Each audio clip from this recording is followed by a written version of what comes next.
Hello, everyone, and welcome to the Pancake Parlay, episode 67. As always, I'm your host, The Don, and I'm here with my co-host, Chatters. How are you today? Yeah, I'm good, man. How are you? I am going pretty good. Today, we're going to be talking about some X-Men Dark Phoenix reviews. We're going to be talking about basically CW comic book stuff, but not the superhero stuff. So we've got Riverdale.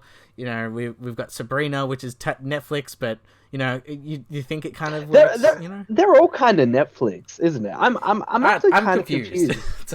Yeah, right. I'm kind of confused exactly how Netflix does certain things like that, which is like, it'll call it something like an original Netflix series, but then it's technically on CW. So is it really like Netflix funded? Is it like co-funded? Like how does that work? I don't know, It's Netflix. like a What is your licensing rights thing. Who knows? But yeah, some stuff like that. But first, we're going to be talking about a review that that basically I was hyped to see, and that is for Godzilla King of the Monsters.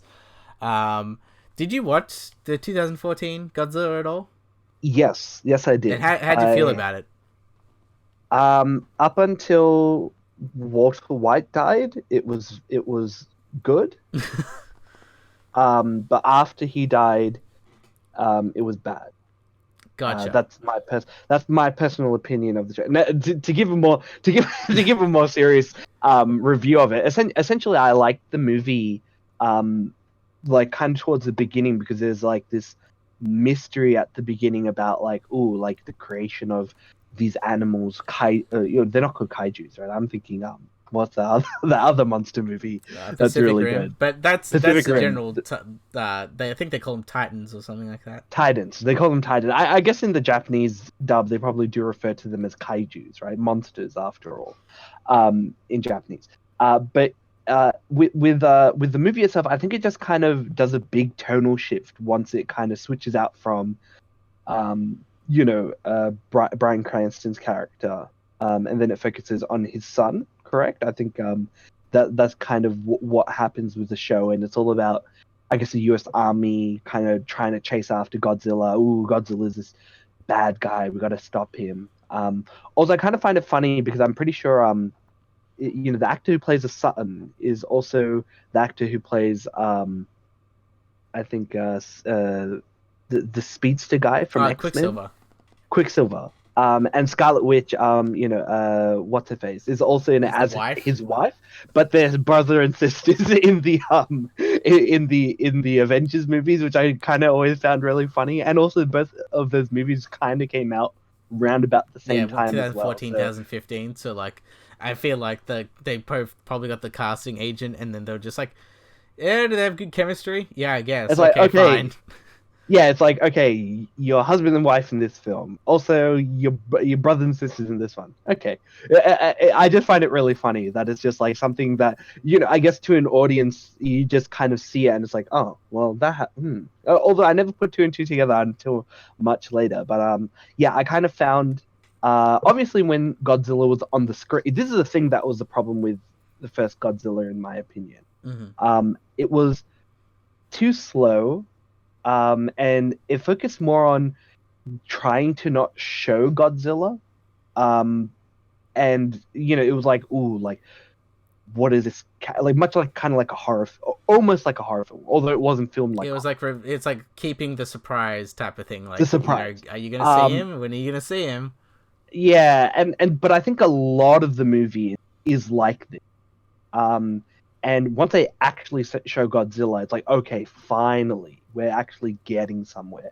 And he's just like ripping the shit out of like those like weird monsters that were trying to attack him, and screaming into dudes' faces with his like nuclear, um, you know, Laser mouth breath beams thing. or whatever, laser. And like I think like probably the coolest moment in the film is like when they initially show like it charging up, like because he obviously has his scales and the scales light up. It like goes from his kind. I don't know why it starts in his tail, but it does.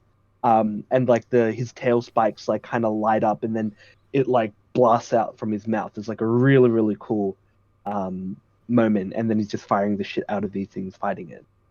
So yeah, I think, and I think the other part of the film that I didn't like, and this might be because like my background is in biology, is that they have like these doctors and these like scientists around, and I think like the main Japanese doctor is like, oh, he's like here to protect us and he's gonna save us from these monsters. But there's nothing that seems to make sense as to why he would have any motivation to do that, like to Hmm. work with humans or anything like that. Like what are your thoughts in regards to, I guess, that component of Yeah, well, that's the thing. Biology side of things, I'm not quite sure about how that is. I know that with Godzilla, it's kind of like with its roots, its Japanese roots. You know how it's kind of based off the Hiroshima bombing.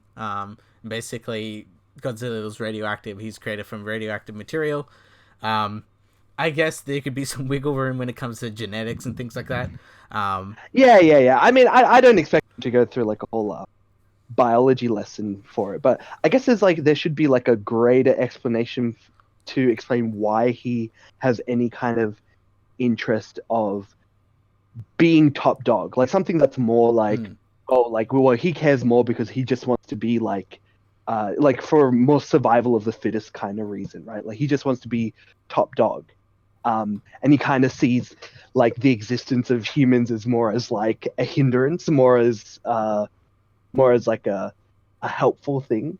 yeah, well, Um, that's the thing. That's what they touch on in this new in movie. this movie. Okay, well that's kind of good. The thing is, I think they don't do it in the first movie. It's much like how in Jurassic World, um, all of a sudden the dinosaurs can talk with each other. There's like this really awkward scene in the first Jurassic World where like the T-Rexes are talking to the Velociraptors.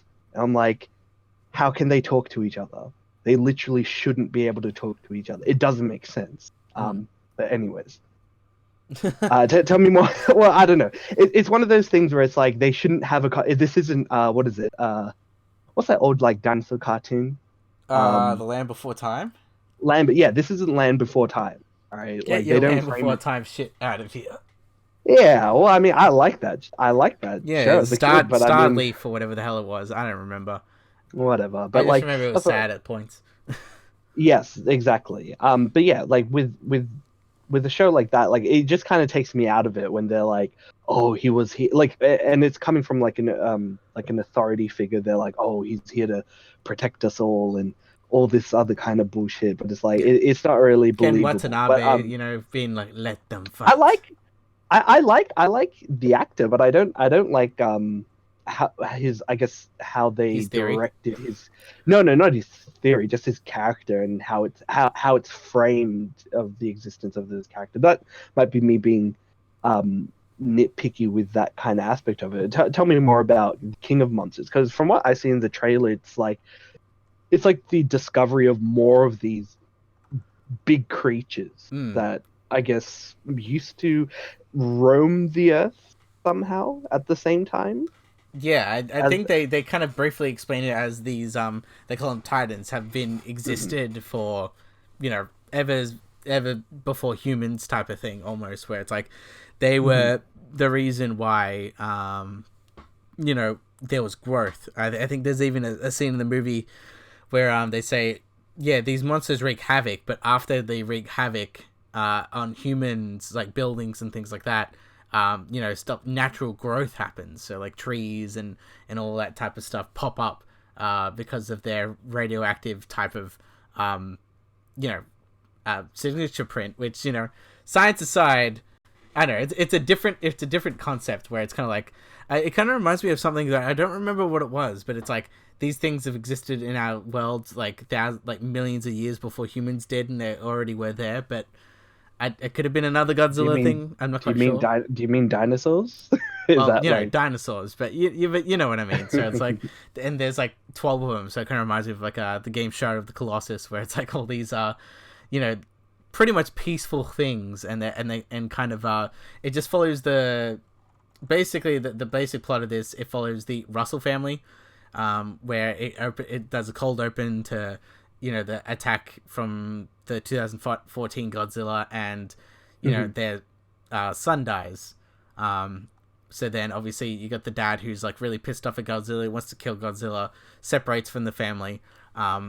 Who's played by Carl Chandler, who's always a really good actor. I love him in Bloodline and Super 8. And then you got Vera Farmiga. She's the wife, and she is basically with Millie Bobby Brown's character, where it's a separated family, but they believe in I guess Godzilla and these titans and doing research on them. And there's a few twists and turns that obviously I don't want to spoil, but the basic premise is kind of like Godzilla's there. There's some eco-terrorist with a device that can basically there's been a device that's been developed that you can do eco frequencies. Wait, I think like echo frequency. Echo frequency. Sorry. So it's kind of it's kind of a thing almost where it's pretty much in the first 5-10 minutes where they show that this type of frequency device can be used as it basically on the screen it does show, it says alpha frequency found. So it's obviously kind of like very like animalistic in a way, where this device is like, if you're the alpha and it finds the alpha voice, then obviously the monster, you basically get to control the monster in a sense, or you're the top dog in it. Right. Okay, so essentially like it's a device that essentially assists in trying to control these creatures. Yeah, absolutely. And then obviously like eco-terrorists find it and basically use it to wake up every single titan and just kind of wreak havoc. And it kind of goes from there, because yeah, and then it's with the goal to like call it like destroy humanity. Is that how that? I feel like that the way they explain it is the whole thing is, since these monsters are natural, they humanity basically needs to be wiped out because we're assholes. So we're gonna start in the new age because we're polluting and all that. So there's that, that whole plot line where people go crazy with the eco-terrorist. And then you've got the obviously the relationship troubles between the father, the daughter, as well as just the whole family dynamic, which I do like. I feel like they're the main base of the movie, and I feel like they do a really good job. I do care about their characters. Obviously, you got the scientists. You got Ken Watanabe coming back, being everyone's favorite Japanese man. I do like his character. The guy who purely believes in Godzilla, and he's a god. I love the guy. He's like a big fanboy. I really enjoy that aspect of it. He's watched all the movies. He knows what's going on. I got a feeling he actually has. Like, like in real life, he's actually probably like a big Godzilla fan. He's like, I want to make this right. Like, and he gets a really. There's like one scene that he gets, and it's a really good scene. Really good music in that scene. Really good visuals in that scene. I feel like definitely Ken Watanabe is like that. That's to me that's probably one of the best scenes in the movie, and it's not even basically monsters fighting. But and that's the thing. I think that's where this movie comes to a head, is that this movie, unlike the 2014 Godzilla, where it was a little bit more refrained, it was a little bit more viewed in the humans aspect of things, this is very much viewed in the monsters fighting. So like, yeah. I always found this type of comment really funny, where it's like 2014, not enough Godzilla, and then it was like 2019 Godzilla, too much Godzilla. Okay. But I mean, here's the thing though, like, I think it sounds like this film at least partially addresses my personal problems with the first film. If people are describing it like that, if they're describing it as it's got too much Godzilla, they're basically saying there's actually Godzilla in this film, right? It's like making up for the lack of Godzilla from the last film. That's how much Godzilla they put into this film, right? Yeah, absolutely, and that's the thing. It's not really a like, oh my god, it's Godzilla. Like, well, there is at times when you first see him, or like when he comes to save the day, which is like, I feel like when watching this film, it reminds me of a late 90s film, in a sense of it's like, or a Jurassic Park almost, where it is very cheesy, especially when it comes to things like someone's gonna be saving the day, someone's gonna be doing this, someone's gonna be doing that. But I do like that style. It's a little bit cheesy at times, but I feel like, especially we live in a modernized like world where people just don't like, because like, even if it's just a formula type of thing, they kind of really hate on it. And I feel like this is where this kind of movie stands. That like, if this movie got released 7 years ago, this would be everyone would be really liking this movie. But since the times have changed, anything that's a little bit more like, of course someone's going to do this, or of course someone's going to do that. That's been more of a trope. Then people hate on it. Yeah. Well, I think that's the thing, right? We've kind of grown into like the modern era of work where there's more sophistication when it comes to creating something. Like you can't get away with the more like two-dimensional character development that you might have gotten away with 10 years ago. I think that just comes down to you know, people's like you up the ante. It's you just have this escalation of quality, and if the quality isn't up to scrap, it might be considered bad. But at the same time, I think that doesn't discount away from the fact that because technology has gotten better, it becomes easier to do the bare minimum. If you know what I'm saying. So if the bare minimum is just done at a basic level, the quality needs to kind of be better for it to to be good, especially when there's a lot of hype around it, and when there's an established fan base. Like the one thing that I'll just reference is Game of Thrones, right? A lot of people really were hyped up for season 8, and it obviously disappointed people because the quality isn't up to, or wasn't up to snuff with the original previous season. Especially given that some of the seasons were technically kind of like original in the sense that they went direct rips off the book of some capacity, but they still kept the quality within something people wanted to watch. And I guess that's what it comes down to, right? Like, I think that it's really interesting to see a lot of the comparisons for, Godzilla, because Godzilla's like got really a wild discrepancy between the reviewer score, or like the professional review score, and the audience score, right? Like it's got a 39% from reviewers at the moment, as at the time of recording, but the audience score is 85%. So clearly the audience kind of like giant lizards fighting against each Let other. them fight. Yeah, let him fight Ghidorah and Mothra. Like, And Rodan, like, which by the way, like, aren't they all boys? Aren't they all boys? Isn't him and Mothra like friends? Isn't that like well, that's the whole thing. It's like, and I don't know as much. I've like watched some of the old Japanese things. I've watched obviously the '90s version, but I remember watching a South Park parody, and I feel, and that was basically what happened in this movie.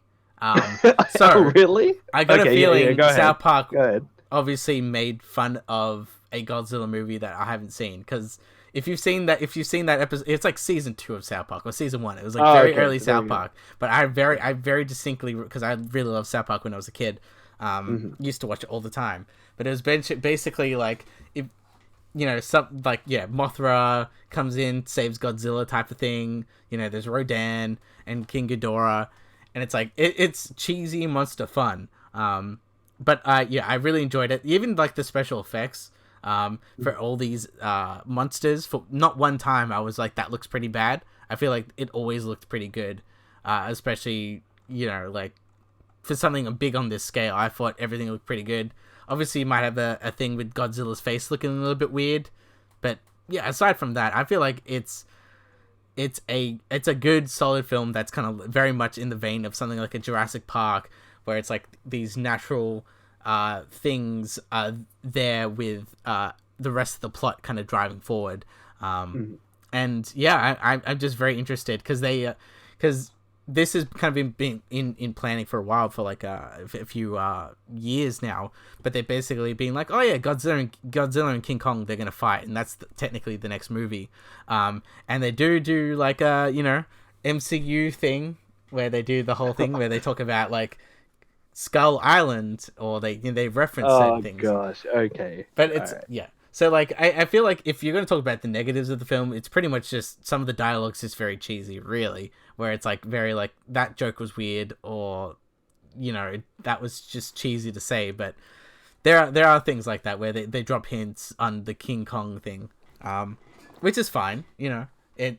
Yeah, like as long as it's not like one kind of like do they end it with like a after credit sequence? Do they do that kind of I marketing? left, but as far as I knew, Oh, no. okay. For as far as I You know, know, you know, no. this is the thing that I really hate. It's always when I go to the movie, that I look up whether there's an after credit sequence, and it's really bad because I don't know if you've ever seen like websites that will like it'll be like the article name is like, is there an after credit sequence after Godzilla King of Monsters? And then I'll tell And you you the have to last. scroll. You have to scroll all the way down in this long ass article that they created, and you just want to either stay or get out of the cinema. It's like But you yes have or to no. scroll all the way. Yeah, just say yes or no. There should be a website where someone creates where it's essentially just lists down like any you search up what it is, you press enter, click the thing, and it'll tell you like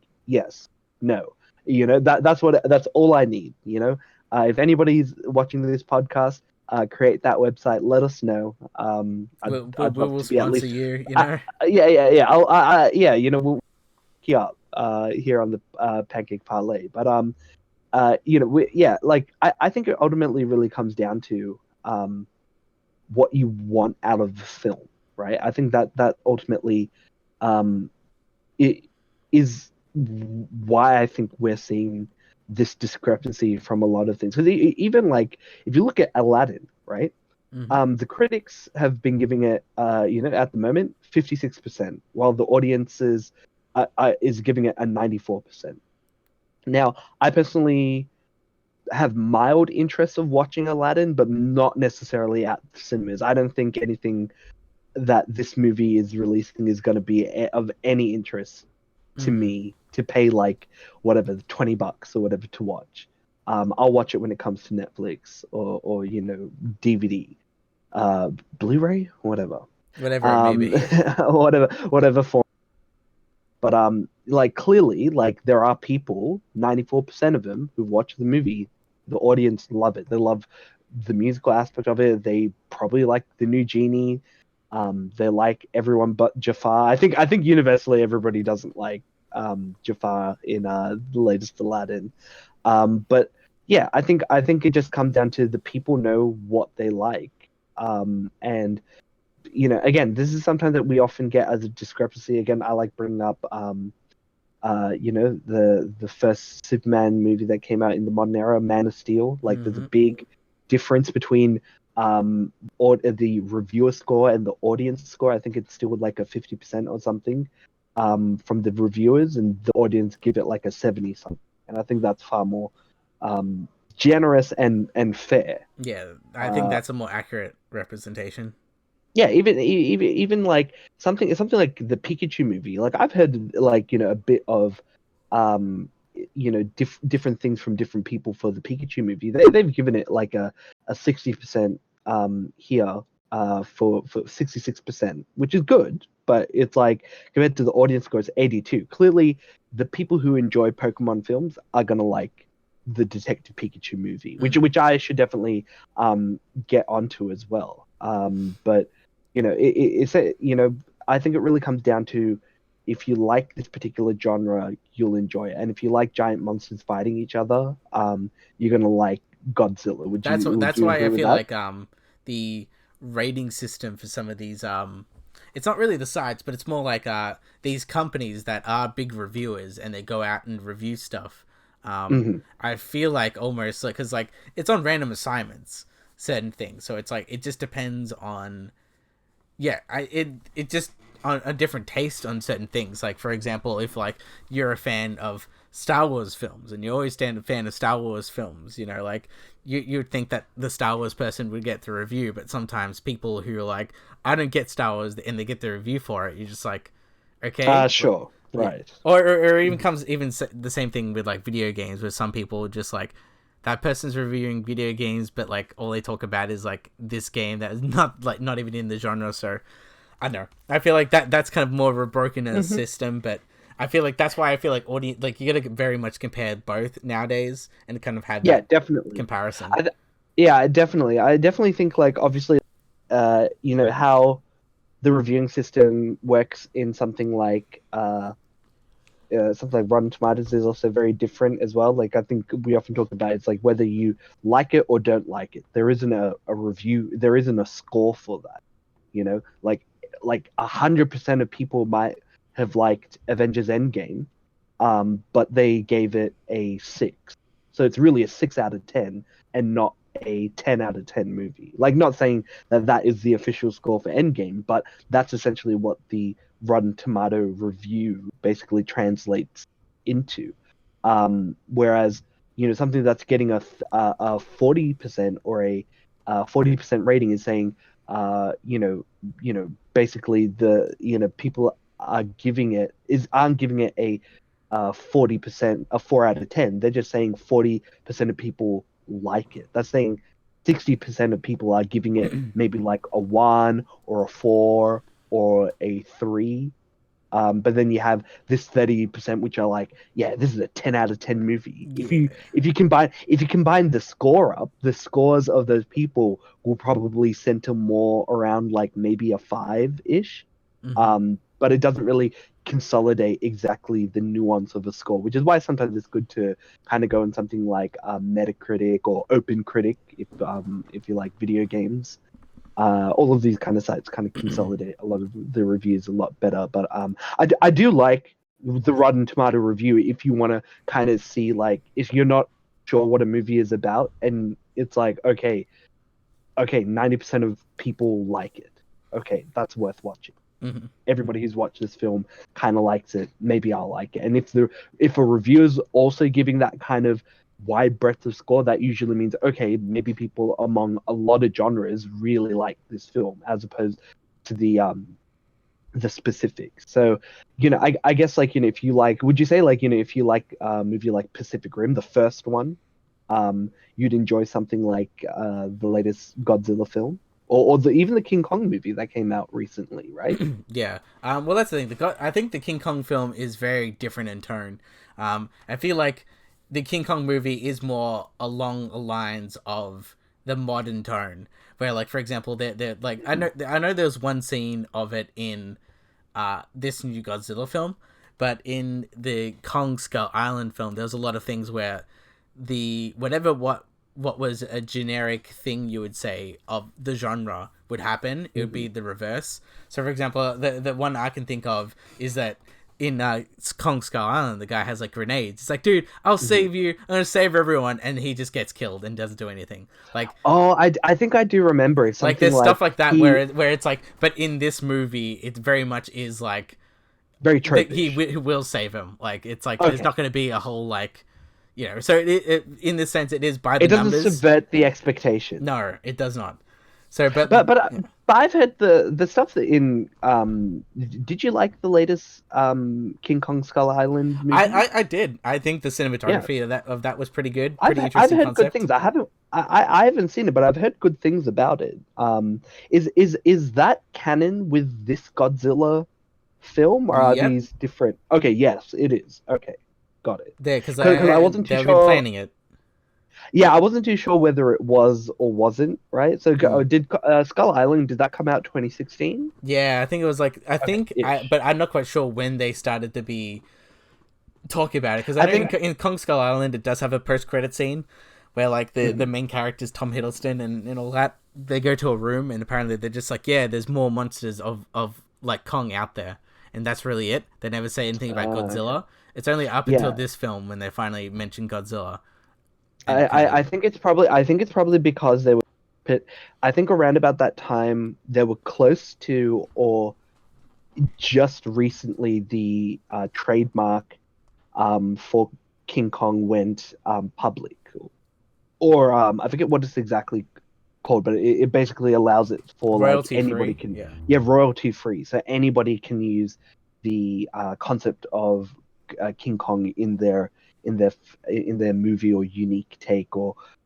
original literature, romance, if that's what they, erotic novel. If you want to put King Kong in it, it's okay now. You don't have to pay anyone.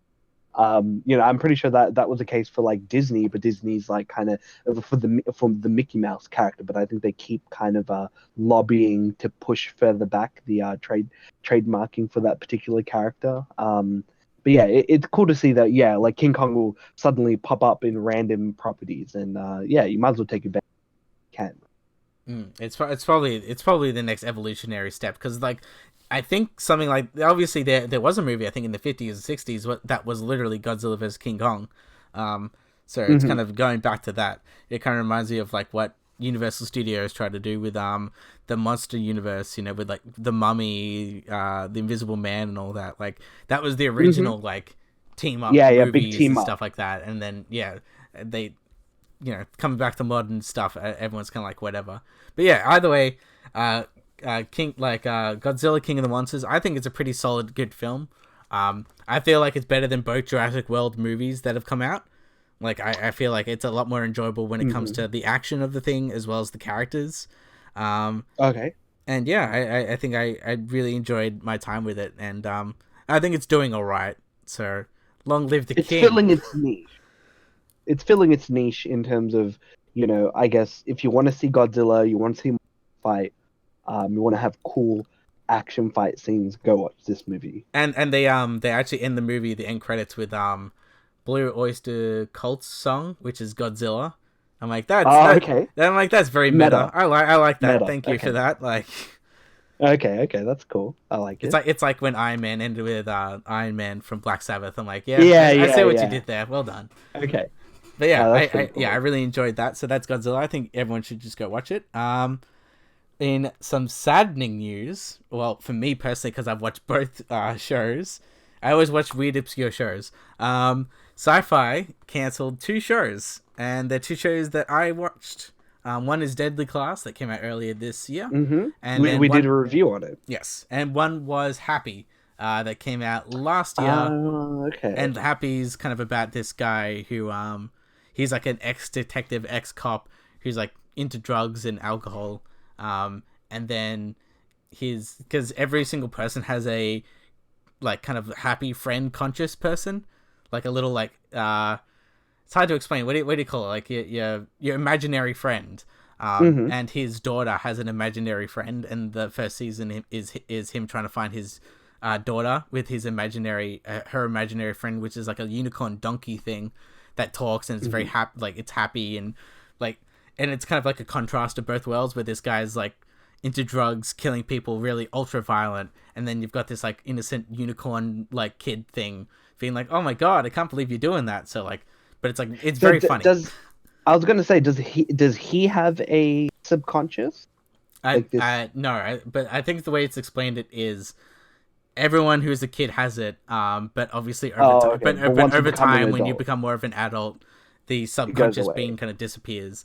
Um, Ah, okay, I so then see. yeah, he's basically no one else can see him but him, type of thing. So Hmm. people think he's crazy. Yeah, because I remember the comic that the show is based off. Like I remember when that came out, and that was like kind of there was a lot of praise for that particular like graphic novel or comic. And I thought it was pretty cool that it was going adapted to a TV show, but it obviously got cancelled. Now I also watched Deadly Class, and I like that show too. Although I can definitely understand uh the problems with that particular show. Although I liked I liked the concept, and I liked the actors are fine in it. Like I like it was kind of really interesting for those who haven't watched it. It was essentially a show about like a classroom where or like a school rather where people learn how to become assassins essentially. So people from various organizations such as like the Yakuza or Russian mafia, They or were what else segregated in is it? their own groups, and it was kind of Yeah. they Well, there's basically like had the whole thing. I think the whole problem with Deadly Class, I think personally, was that this could have been something like a Harry Potter almost, where agreed. they could have easily focused a little bit more on the teachers, the school itself, the classes, and then kind of had the overarching story happening. But majority of the time is the school is kind of a backdrop for everything else that's happening. And I feel like Hmm. sometimes with that show, there was a lot of disjointed parts where like all of a sudden we're here, but now we're doing something else in this episode. That was my personal problem with the show, but in the end, I really did enjoy it, and I kind of wish it had at least a second season to kind of breathe a little bit more or do something a little bit different. Wrap it up a little bit because it kind of does leave on a cliffhanger, which is obviously bad. Yeah, it could get picked up by someone, but I don't know who would be though. Like, yeah, neither.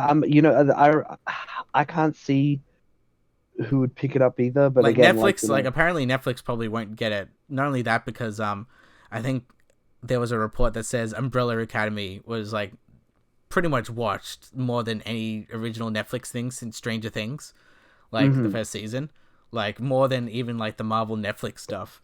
So like, wow, really? Yeah. So I feel like that's their big hit that they're gonna go forward to, and I feel like Deadly Class is kind of in that weird, like I don't know who would get it, like type of thing. And it's like, and Happy is, you could easily make that any kind of procedural type show. Because it is ultra violent, very adult, but it is very funny at times. But it's very obscure. It's very weird. It pretty much has the same tone of AMC's Preacher, where which is also based off a comic book. I think it's based off the exact same guy, the Garth Ennis guy. Okay. And basically, it's that type of weird tone where it's adult, it's very violent, but it has some funny moments at it at times. So like, I really enjoyed Happy. I feel like it's a pretty good like type of procedural type show, or like a detective show that each season would be doing something different. So that's gone. And then with Deadly Class, I just wish there was just more of it in the world. It's set in the 80s. It's got a really good soundtrack, and I feel like the actors did a really good job. I think the show had a very unique style when it came to just even its comic book elements. So to me personally, I'm kind of sad to kind of see it go. And apparently, like, no one watched Deadly Class. Apparently you haven't either. Yeah. Oh, wait, you did watch Deadly Class. You did No, watch Happy, I did watch it. I did watch it. I reviewed it with you. On this podcast. Yeah, I did. Yeah, I do remember that. Yeah. Yeah, no, I liked it. Again, like it was very interesting. The premise was very interesting. The concept of, oh, okay, you have the Spanish mafia and all these people. Like, they are segregated, but it's also like a lot of these organizations have sent from around the world to learn how to be assassins at this school. And that's the reason why you have like the big Russian guy and the Latino gangster, like it's all very interacting cartoony with each other. Yeah, it's cartoony, but like there's like a in-universe justification for why it's cartoony, and it worked within the context of the show. Like you also have like a British Cockney guy who he's a punk. He's also he's like a punk. It's like again, it's set in the 80s, I believe. That late 80s. I think that very early in the first episode they talk about Ronald Reagan. And that whole thing. How the main character wants to kill Ronald Reagan. Exactly. Basically, yeah. But I enjoyed the style of it. I just a lot of it was really interesting. It's just like it does go kind of back and forth in certain locations and what exactly it wanted to kind of be. Like there's the episode, one episode that kind of stands out is like when I think the main character like gets really high after taking all these drugs, and it just like it's this really like kind of visually interesting episode to see compared to all the other ones. But yeah, I think it sucks that it kind of ends on a cliffhanger and you don't know what will happen going forward. But I guess there is also the comics. Yes, whether or not I've read like a few issues of it. So I'm assuming it all kind of wraps up all around the end. So I think it's ongoing. I'm pretty sure Deadly Class is ongoing, isn't it? Possibly, but I feel like I think obviously that there's parts where like sometimes with comic books they write certain times and then they stop and then like 2 or 3 years later they'll add like again. Another thing. Yeah. So it's probably something like that. But yeah, that's sad news. I'd say go watch both if you like something very different or very out there. That's more it's different from the norm, I suppose. So yeah, moving on. Yeah. I guess I'll talk about we'll talk about the first kind of shows that I've been watching. Last week I finished watching Sabrina, The Chilling Adventures of Sabrina season 2. And I guess you haven't watched it, correct? No, I Or have you not haven't? watched it. No, you haven't watched I think I just kind of fell out of love with Sabrina. it. Yeah, and honestly, I think that's kind of a testament to the season before it, right? Because I think it really did a bit of a disservice to the show and the origin and what it had a lot of potential for season 1. I kind of really like Archie comics. I'm pretty I'm pretty deep and You'd say invested in you're a lot the of them. expert of Archie comics. Well, I guess among the two of us, yes. That's because I am kind of reading the modern iteration of them. By the way, which something that I do recommend for any of the uh,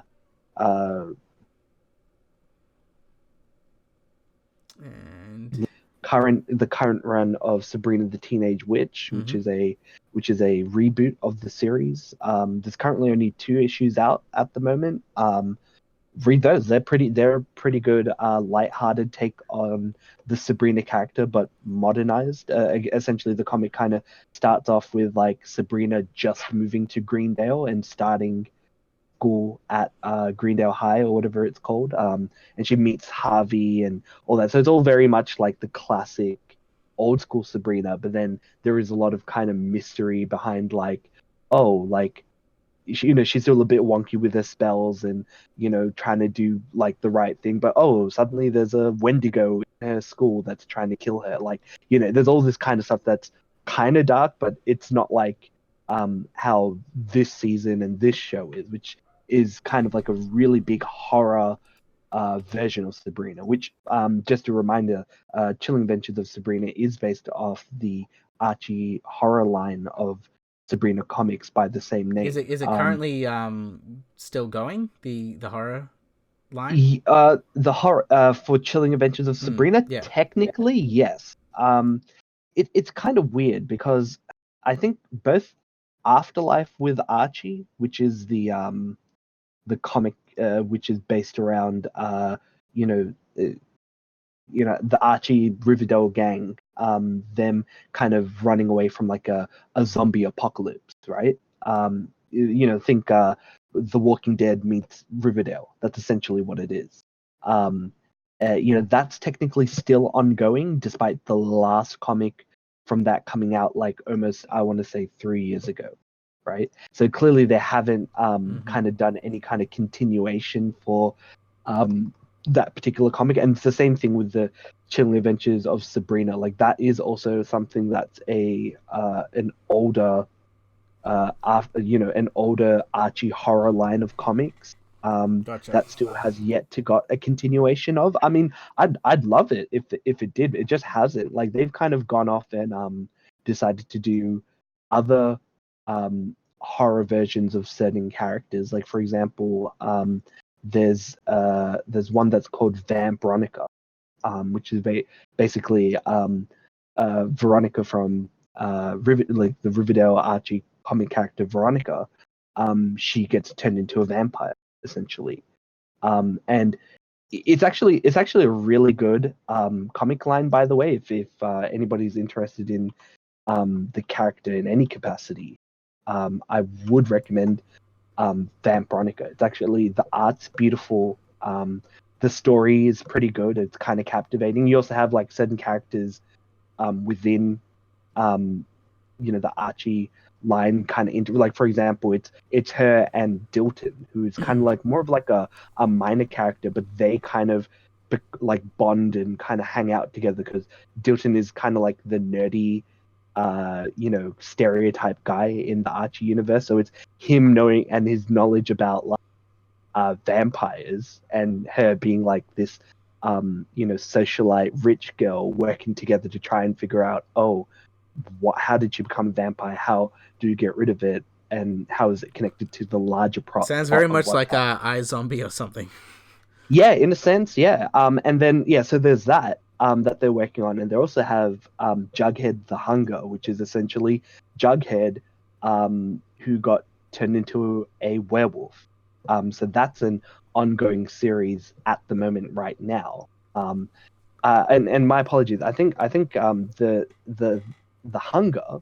Jughead the Hunger is technically Archie Madhouse and not Archie Horror. Oh It's god, it's weird. I'm not as really complicated as like a Marvel like timeline of stuff. it, well, it's weird because the initial Jughead the Hunger one shot is under the Archie Horror line, but everything because the one shot was just something that they're like, oh, we're just gonna have fun with this and throw this out there. And then the ongoing series is under a different label.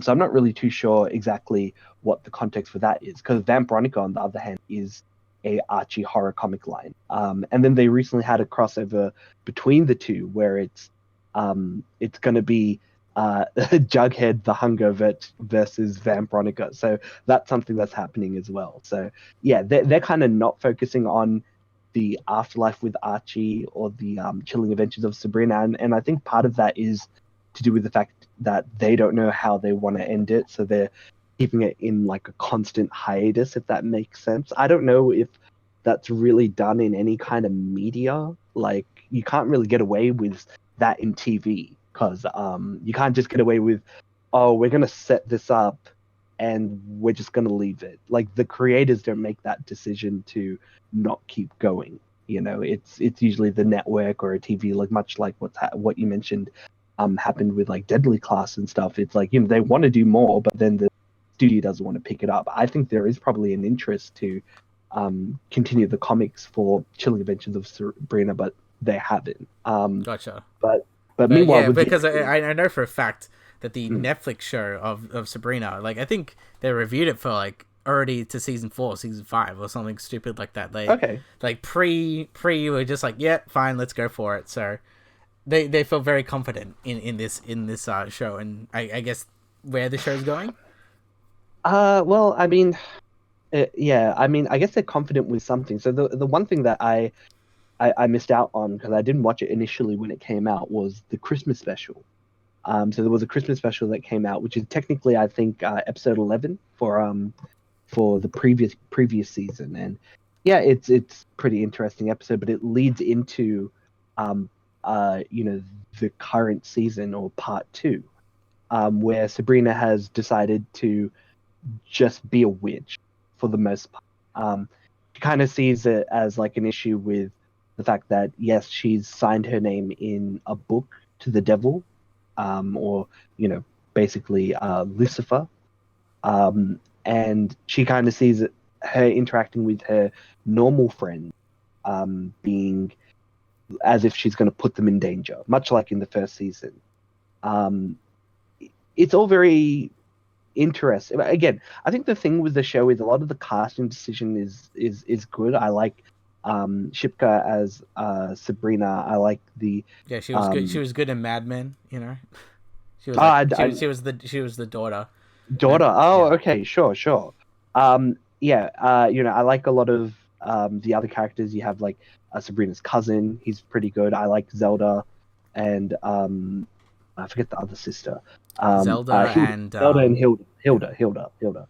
Zelda and Hilda. They're both great, and they're both like the actresses are good. They're good choices for the characters that they're supposed to be. Like Hilda is like this kind of British kind of aunt, whereas Zelda's kind of this like kind of more posh up herself kind of character. They're very similar to how they are in the TV show in a sense. So you know they're kind of exaggerated and more, I guess, evil in a sense, but not really.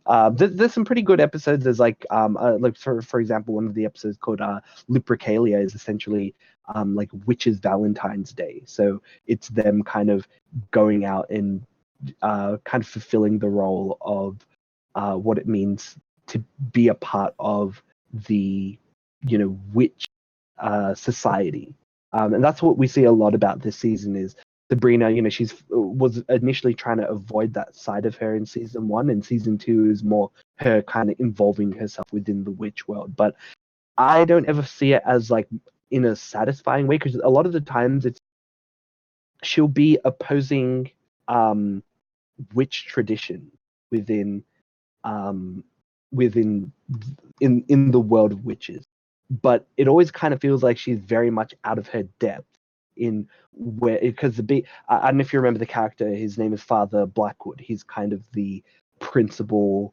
slash head of the Church of Night, which is the witch church in the.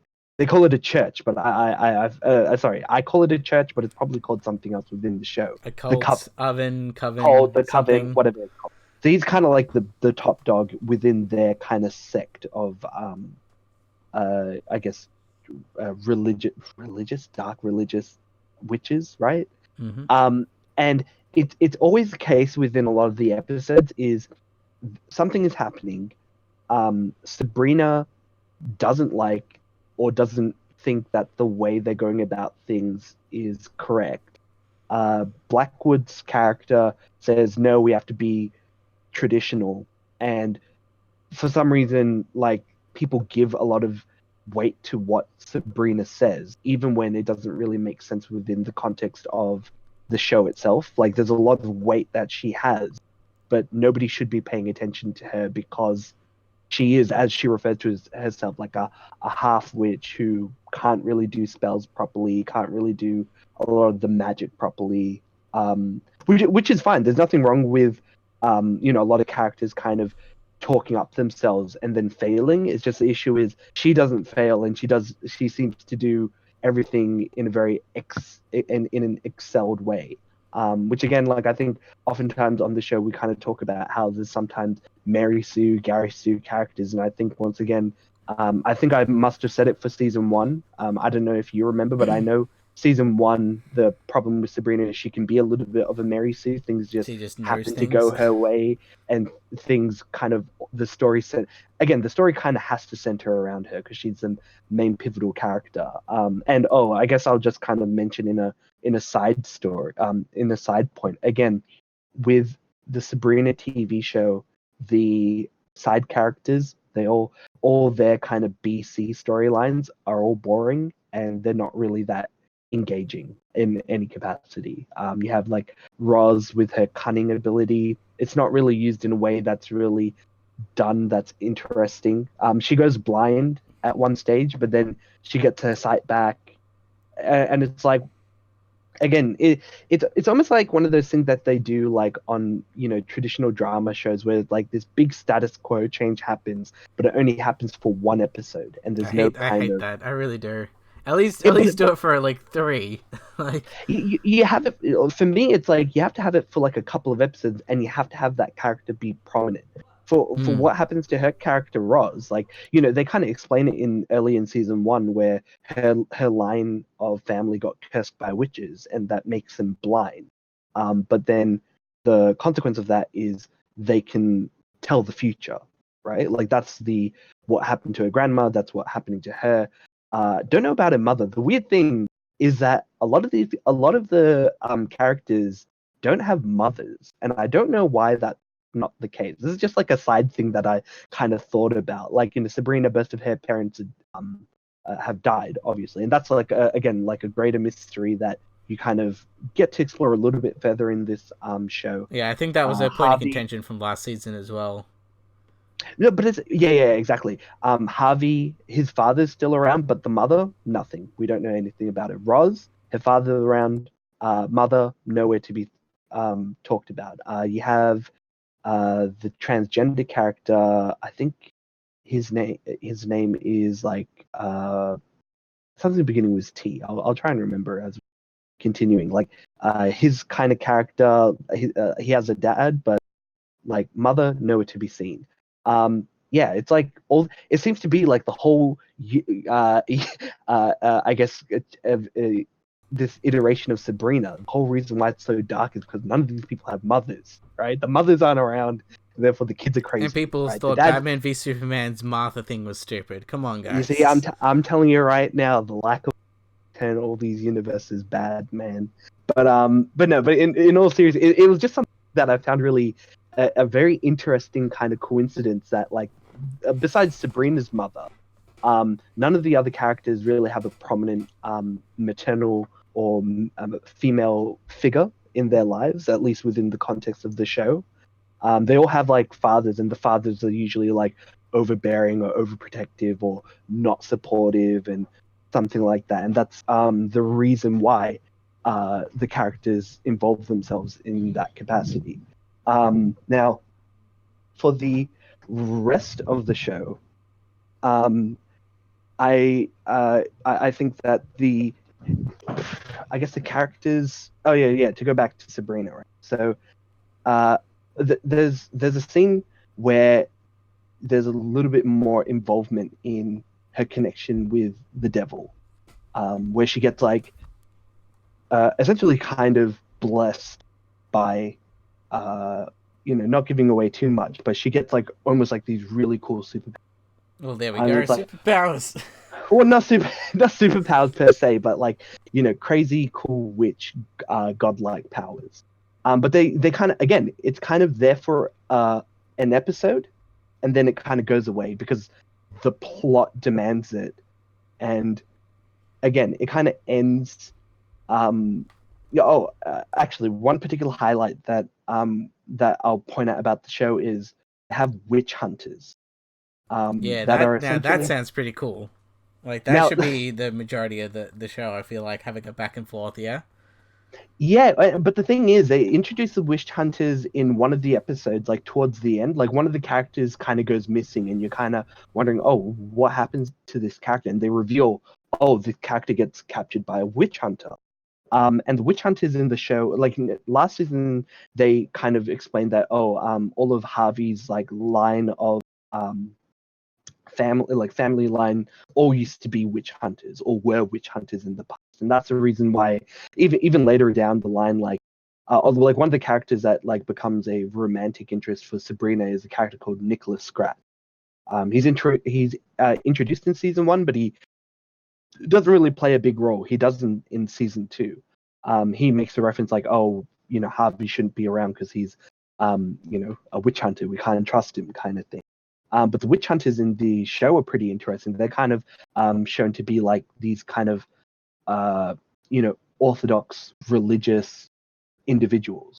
They're kind of dressed up in like how like you have those like door-to-door like Mormons who want to talk to you, or Christian like missionaries. They like Mm-hmm. come and they want to. That's how they present themselves as. Like they got a name. They're Lord really and smiley, Savior, the Satan. God and Savior and all that. But then they've got like they've got like knives and they'll try and kill you and stuff like that. So I kind of like, or like another one has like a crossbow, and tries to kill one of the other characters. So it's kind of one episode, but it's like one of the more highlightish episodes because they do kind of come off as being pretty scary like compared to the witches. And the thing is, like, I think within the show you're supposed to feel sympathy for the witches, but like watching this season is like, no, these guys like literally worship the devil. I'm kind of going I'm kind of on Not say not the witch hunter figuratively. side. Actually, worship the devil. Actually worship the devil, and it's really interesting because when they fight when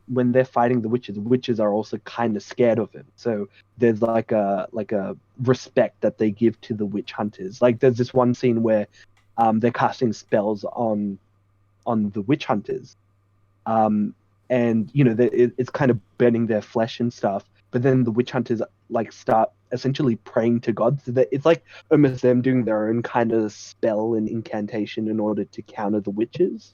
Um, so again, it's some really cool, interesting ideas. But it's only done for one episode.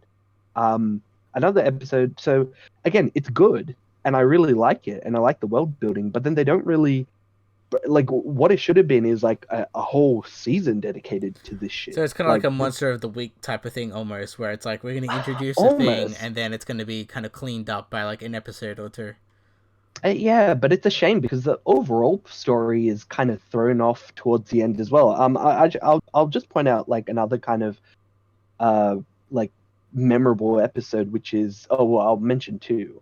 The first one is called Dr. Cerberus's House of Horrors, and this episode is essentially like a woman comes into like the kind of local comic book store and starts doing tarot card readings of whoever comes, and so it's so naturally all the characters in the show go and get their tarot cards read, and have like an iteration of the future shown to them.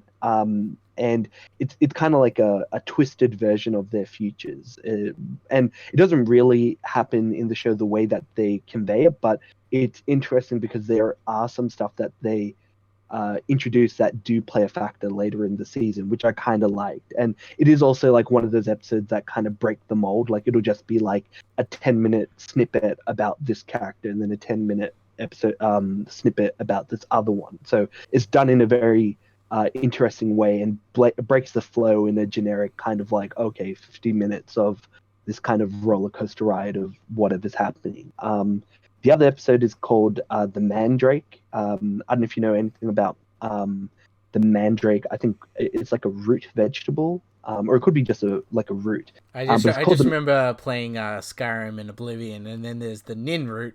I know the Nin nan roots, root. Okay, and that nan was roots. hard to Okay, get. yeah, yeah. No, no, no. It's not glowy, but like mandrakes. I think they're called mandrakes because essentially if I think it's a superstition behind. See, I know more about them because I used to play a game on Castlevania called sorry on my 3DS called Castlevania Dawn of Sorrow. And so essentially there's this really OP like ability where it's like this kind of creature comes out and screams and does this huge like AoE damage. And it's called like Mandragora. Now mandrakes, the actual uh, you know, the root.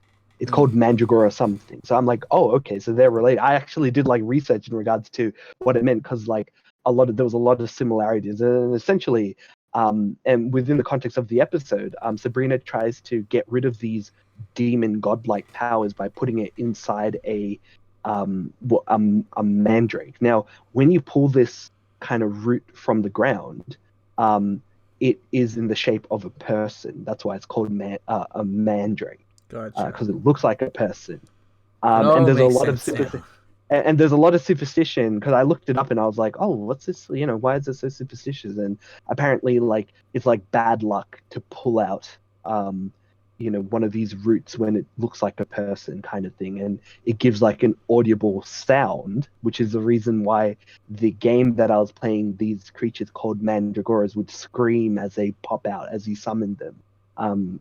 So in this episode, she tries to transfer her powers and this side of her into a proxy. But then it subsequently leads to this kind of creepy clone of Sabrina coming out and then trying to make creepy clone versions of her other friends and family stuff like. So it's a really kind of cool episode. But ultimately, like the overall plot of this season was to go around and kind of talk about the impending doom that the devil is going to come and bring about hell on earth.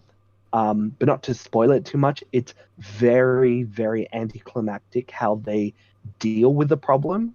Um, and like, given that we're literally talking about like the devil coming and ruling and making hell on earth, Like the right? actual devil. Actual devil, just putting it out there. It's solved very quickly.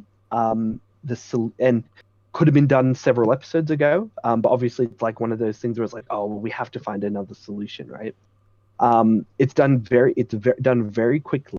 And then the show kind of ends setting up for season 3, and it sets up to kind of undo the thing that they did in season 2. So again, don't want to spoil anything more other than that. But yeah, again, there's a lot of cool ideas in Sabrina. I think just the issues is that the execution isn't as top notch. And yeah, a lot of the side character stuff is really kind of boring. Again, like for example, like again, Roz and Harvey. Because I guess Sabrina's not around, they put these two characters together and have like a love interest thing there. But again, it's like I don't care about this thing. This thing. Show me more magic. Show me more Sabrina doing cool magic stuff. Don't dedicate like 20 minutes of an episode dedicated to this thing. That's my issue with the show. It's like nobody cares about this CD storyline. They even kind of Yeah, they threw need to away. focus on certain things. I feel like more focus. Yeah, well, it's all over the place. But yeah, like clearly, if you said like it's on track of getting a third season or whatever, like I'm not going to be too surprised that you know it'll just continue to do whatever it's doing. But I think it needs to have a more streamlined plot, and maybe it will after season 3. Like I'll probably still watch it, but I wouldn't necessarily recommend it to people. I'd much rather people read the Archie comic book of the same name, Chilling Adventures of Sabrina. But if you kind of like season 1, it does more of the magic stuff this season, which is cool. It's just it's not perfect, and it's got a long way to go to be like a good show. In my Yeah, opinion, but I've already pretty much dropped it, so yeah, that's just kind of maybe if the third season kind of cleans up, maybe I'll get onto it. But at the current moment, I'm probably gonna. yeah, there's a lot more shows out there for people should be focusing their time on. But to kind of move on to another show, there's also another show that I've been watching is Riverdale season 3. Now you've already watched season 3, correct? Yes, and also big shock. It's the number one Archie Riverdale fan is here. Well, yeah, I mean, I've finally got around to watch.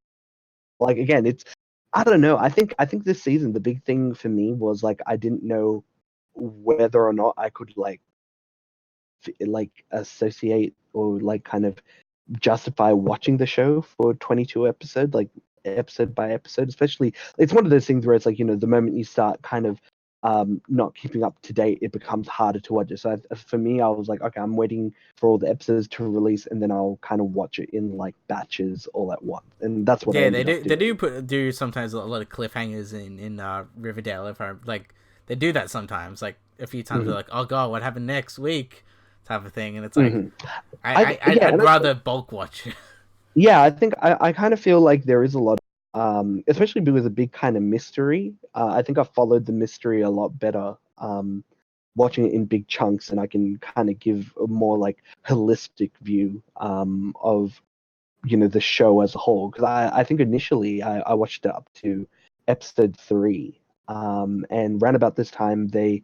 Okay, so the plot of this season is essentially after the aftermath of the previous season. Archie goes to jail, or is in the middle of going to jail, but he's like, you know what, I did it. I'm going to go to jail.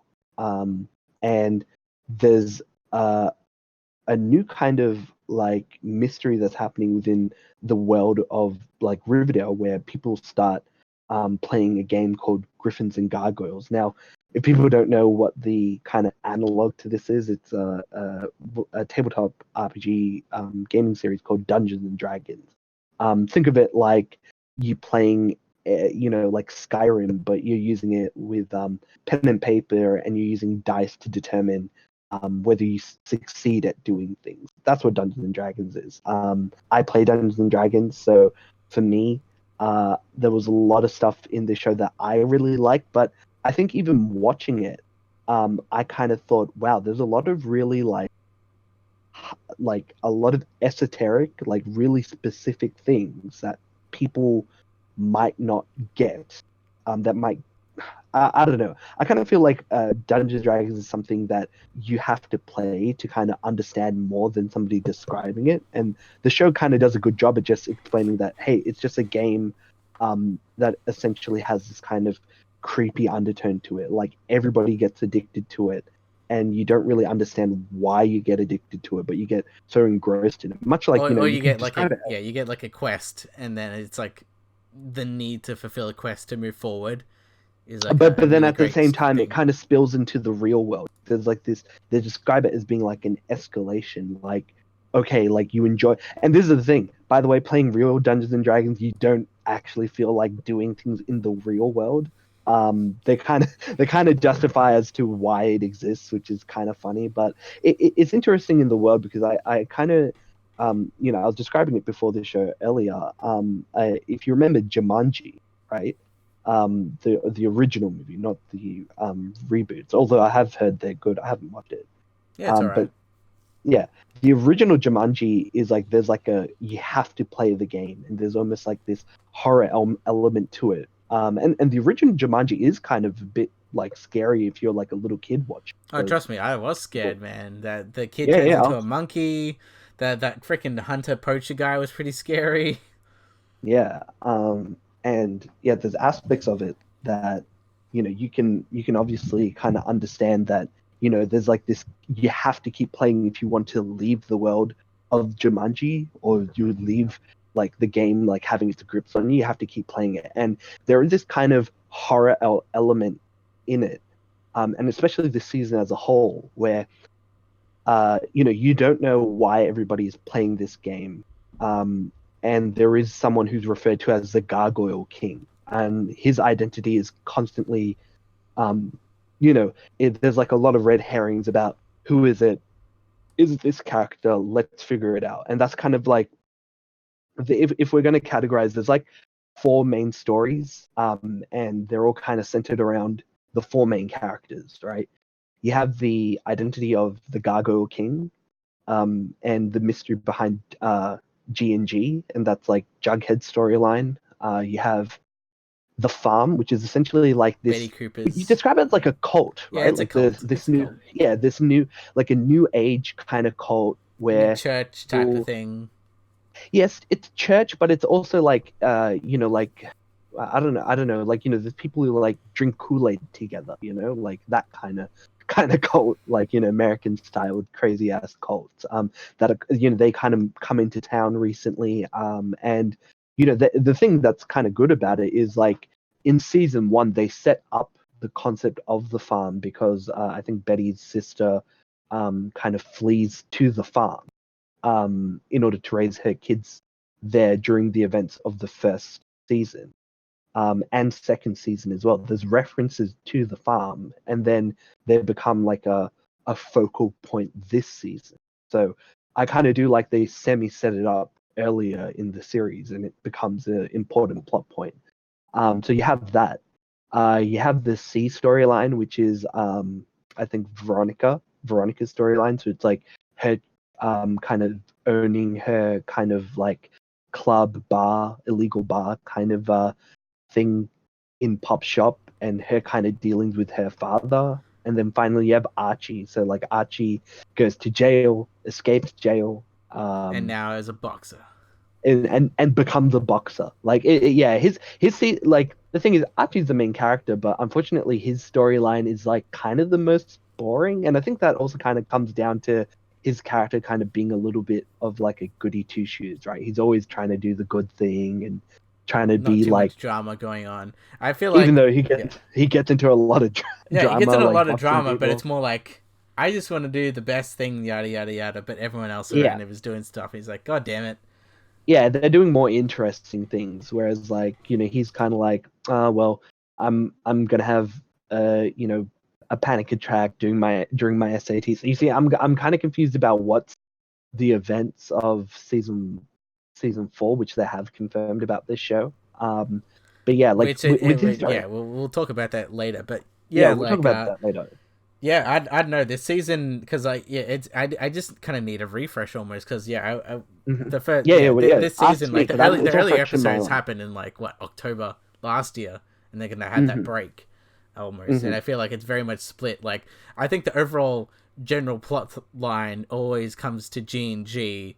Um, basically that seems to be the more like the plot line throughout the whole season. You would say Hmm. is about Yeah, like I would agree. what is G&G, who's playing the Yeah, game, and it all kind of intersects kind of together. yeah. The main thing, it took me 3 episodes, then I was kind of like, should I watch it? It was back in October. But funnily enough, I finally got around to watching episode 4, which is called The Midnight Club. Now, this particular episode involves kind of Betty's mom kind of telling Betty about the events that happened back in the 90s. They refer to it as the 90s. But I think it's set in 1992 according to the official synopsis for it. But yeah, it's essentially about how back during those days, much like in the old movie the Breakfast Club, a bunch of characters from Riverdale High got detention together, and they started getting into trouble, but they also kind of formed a camaraderie, and started being friends with each other. Again, much like the Breakfast Club, but at the same time, it also reminded me of it. Mm. this episode, because both the movie and the original movie that came out like back in the 90s, 80s, kind of referred to the adult characters, or the original movie referred to as the adult characters, telling about what happened to them when they were kids, and how the it clown entity kind of fucking around with them and doing all the weird shit that they were doing. And it was much like similar, because again, this season is very horror themed, and it is, this episode was very much about like Betty's mom telling Betty about all the stuff that happened when she was younger, back in the 90s, when she was a teen, and regaling like, oh, okay, they were playing, um they ended up playing G&G. They started dressing up, and then all this kind of spilled into like this big party. And then the next morning, their principal had died, and they didn't know what happened, and they decided to like kind of keep it a secret, even though they suspected that one of them actually was responsible for the murder itself. Yeah, because I think Um, in like what the last season, was it last season mhm. or earlier this season, where they you, talked t- about you, like you tell me. where they were talking about the parents knew about G and they're like, don't play this game. Yeah, that was this earlier this season. Yeah, Jesus Christ. yeah, Yeah. yeah. Because that would have been like maybe episode 3 or something, and they kind of forbid them, don't play this game, And then don't it's talk to us basically about the it. through line, because then a lot of pretty much the whole town of Riverdale Every gets obsessed with this game, and everyone pretty much starts playing it. And then like you even see scenes. It kind of reminds me of like Nightmare on Elm Street, where Mhm. like, oh yeah, we can't fall asleep or else we kind of lose. It's kind of the same with like Jughead and Betty is like, we can't play the game, and then like the next episode, like, shit, we're playing the game. Yeah, well, I mean, Jughead kind of gets very much obsessed within the scope of the episode to try and figure out, the season, to try and figure out who is this Gargoyle King. You know, again, there's a lot of for example, you think like, oh well, the Gargoyle King from the past, is it the one that Betty's mom describes it? Is it the same Gargoyle King that they're facing now? Yes, no, we'll find out. Also, the one other thing that was really cool about episode 4, the Midnight Club, is that the cast of of Riverdale basically played, like, the teenagers played the teen versions of their parents.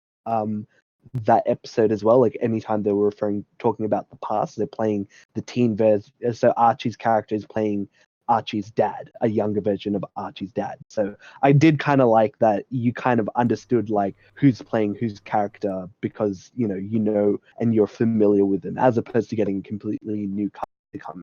I think it was a really excellent way to kind of go about doing it. The other kind of cool episode is called, actually, The Raid, which I think has a lot of similarities with the movie The Raid, or the what is it, what's that other What, movie, Dread? basically Dread, right? Dread It's slash very Raid. very Dread slash The Raid. The Dread movie borrowed a lot from The Raid, and essentially it did have like a pretty cool point where the serpents kind of invade what they believe is like part of the Gargoyle Gang, which is essentially the kind of devout followers of the Gargoyle King, this kind of entity that's controlling and causing a lot of widespread panic throughout the show, and they kind of fight all the people in it. And it's pretty cinematic and it looked really cool. So obviously, the thing with Riverdale I kind of constantly find is there's a lot of references that I feel like I'm missing, because whoever's creating the show has a lot of media that they do a lot of filming of or reference to, that I sometimes feel like I'm missing, which is a big shame. But it just means I need to watch more things, really. I think ultimately, like, the way they kind of explain certain things, for example, why, like, certain characters, like, characters were fainting, why, like What, they earlier in were the foaming season. at the mouth and stuff as well, or whatever that was. Like, yeah, they're Oh, well, fainting. that was due to like a drug. Yeah. Um, yeah, yeah, which is explained. But like there's certain things that were like seemingly supernatural elements that are explained later as to why they happened, and they do kind of like weave it all together. I think if you're watching the show, like, periodically, you might forget that that was a particular point of contention. Like for example, there was like a lot of faintings that a lot of the girls in the high school were doing. Like they just fainted randomly at random points, or they had seizures or something. And then later in like the series, like they explain, oh, this is the reason why, and this was the reason why they had to do like this big evacuation, or there was like a quarantine of Riverdale that happened that Yeah, kind of that goes like jumped away. the shark 100%. Well, yeah, but the thing is, they actually explain it in universe, like why the quarantine happened, and it was like basically a fake quarantine, um, and conducted by Veronica's dad, which I thought was actually really good. I think the thing is, if you were watching this week by week, you'd be thinking, wait a second, didn't they just say that it was like a quarantine a week ago? I don't remember anything, but like because I was watching it, and the next episode, it's like, oh yeah, that quarantine disappeared quickly, but then couple of episodes later, they explained, oh, the quarantine was done for this X, Y, and Z reason. Again, you have to have a little bit of like, um, have some disbelief, for some of the stuff that's happening, just so you can allow the plot to move forward. I definitely think this season was probably the most ambitious season of Riverdale. I'm not really too sure. I don't think like the official like numbers for views have come out for season 3, but I'll be interested to see whether it did as good as season 2, because I kind of feel like season 1 was really good, and then season 2 they had all the stuff was like cheer, and that kind of broke the flow a little bit, but all the stuff that about the Black Hood and all that was the mystery behind who that was cool. And I guess the replacement for that is like, who is the Gargoyle King, right? And Hmm. what's all these crazy stuff that's happening.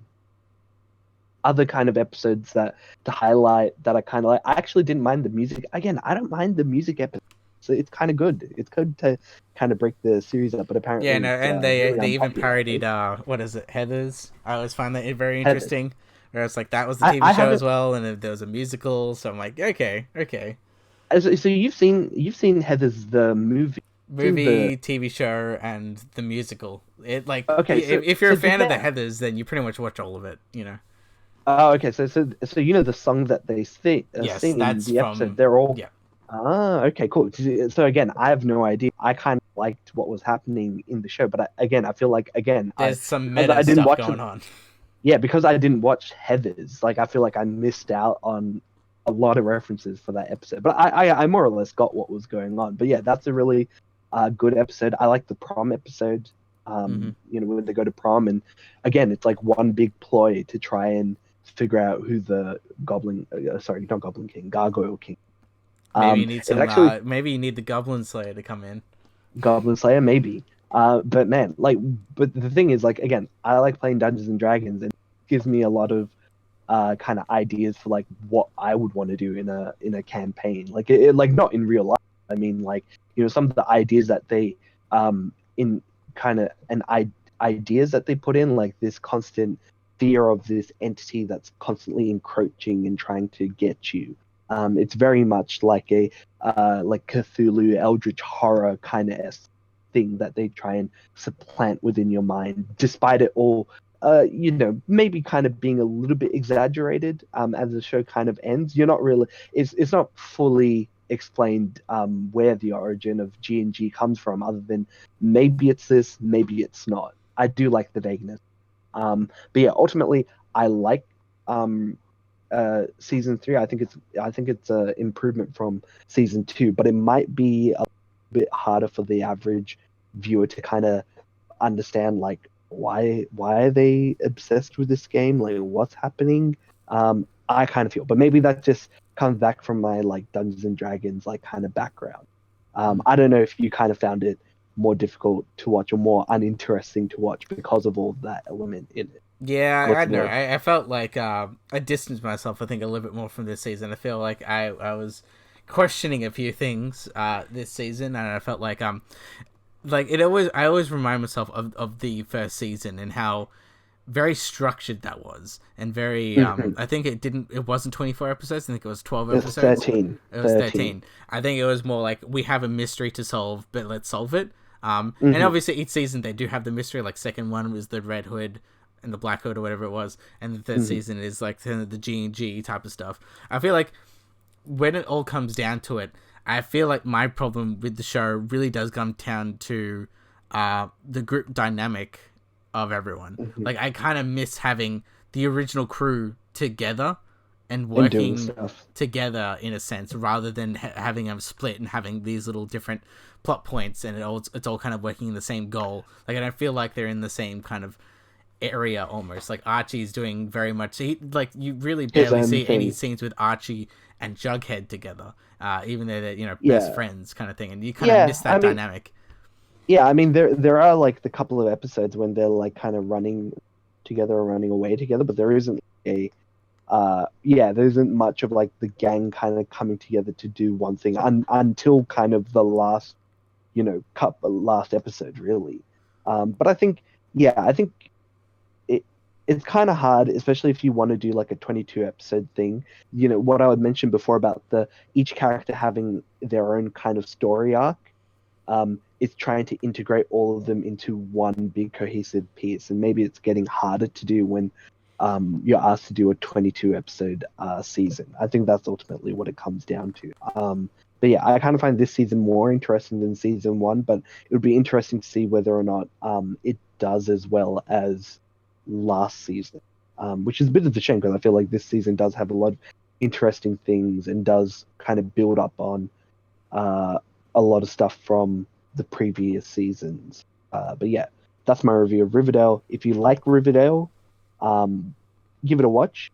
It's probably easy enough to follow.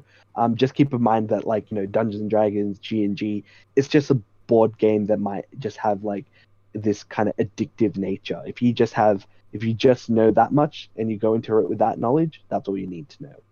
But Absolutely. yeah, Well, there's so many things that you can be obsessed about anyway. So yeah. yeah.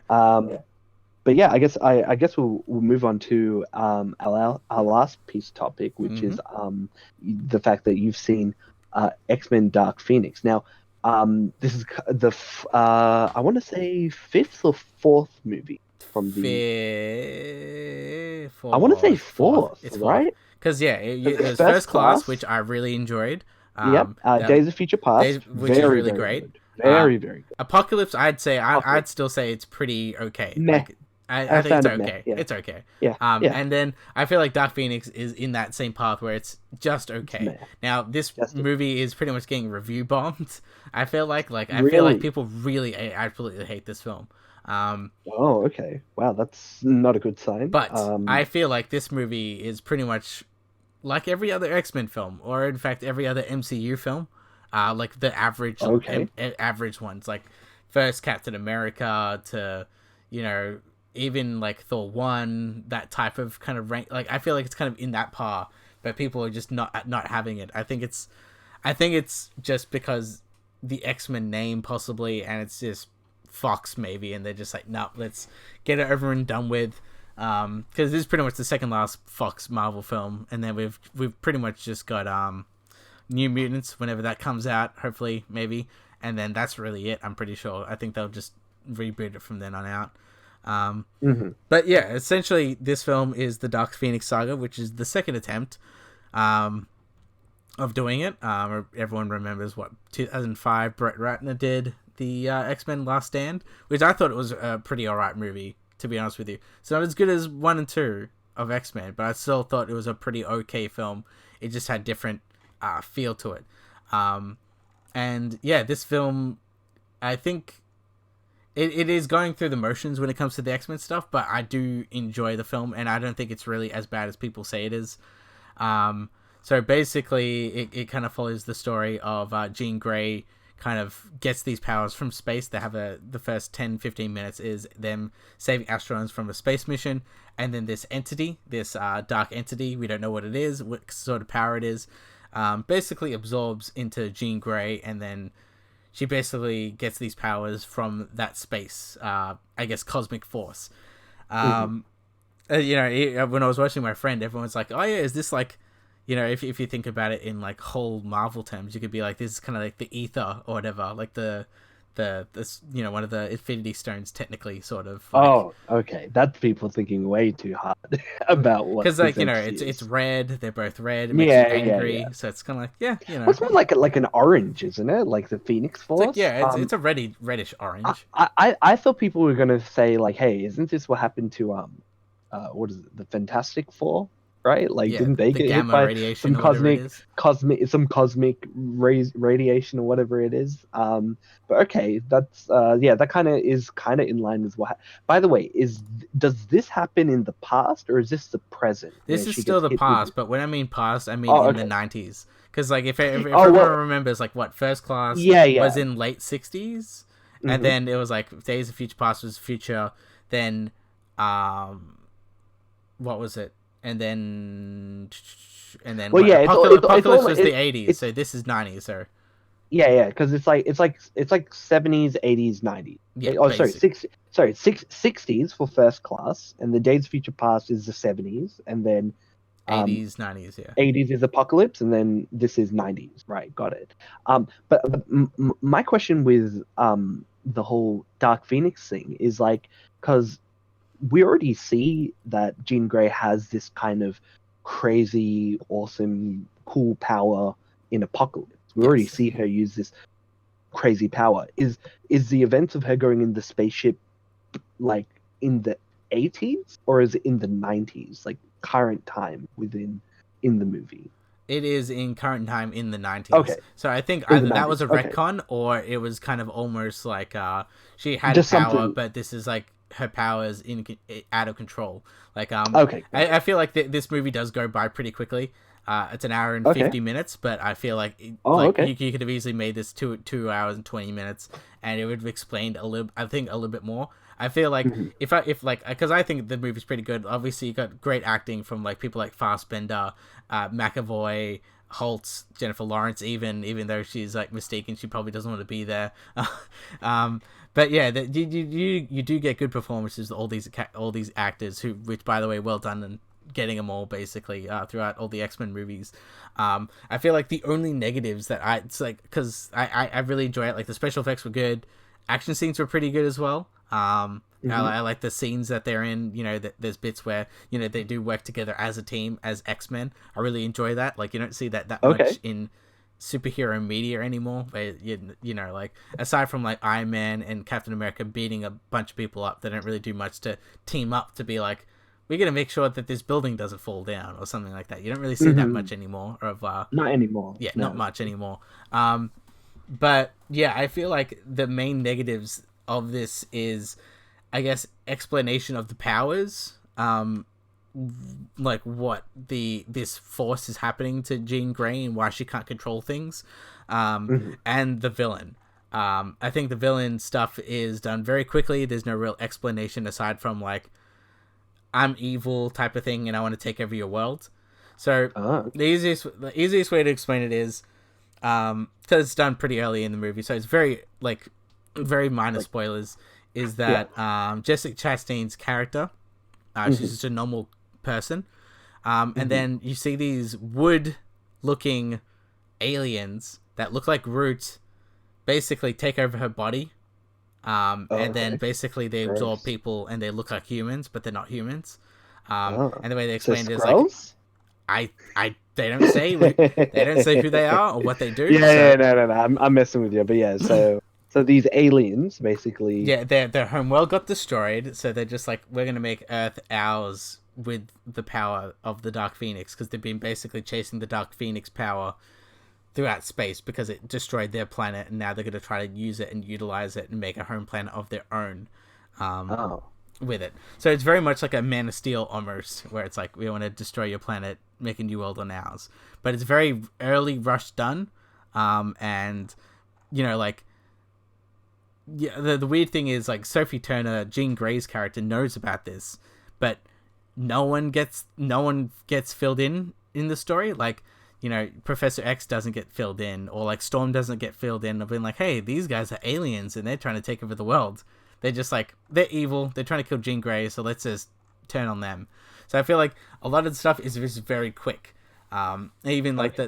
the villain, how the powers work and how do they even get to there is very early briefed on. Is it a spoiler to say who the main villain is?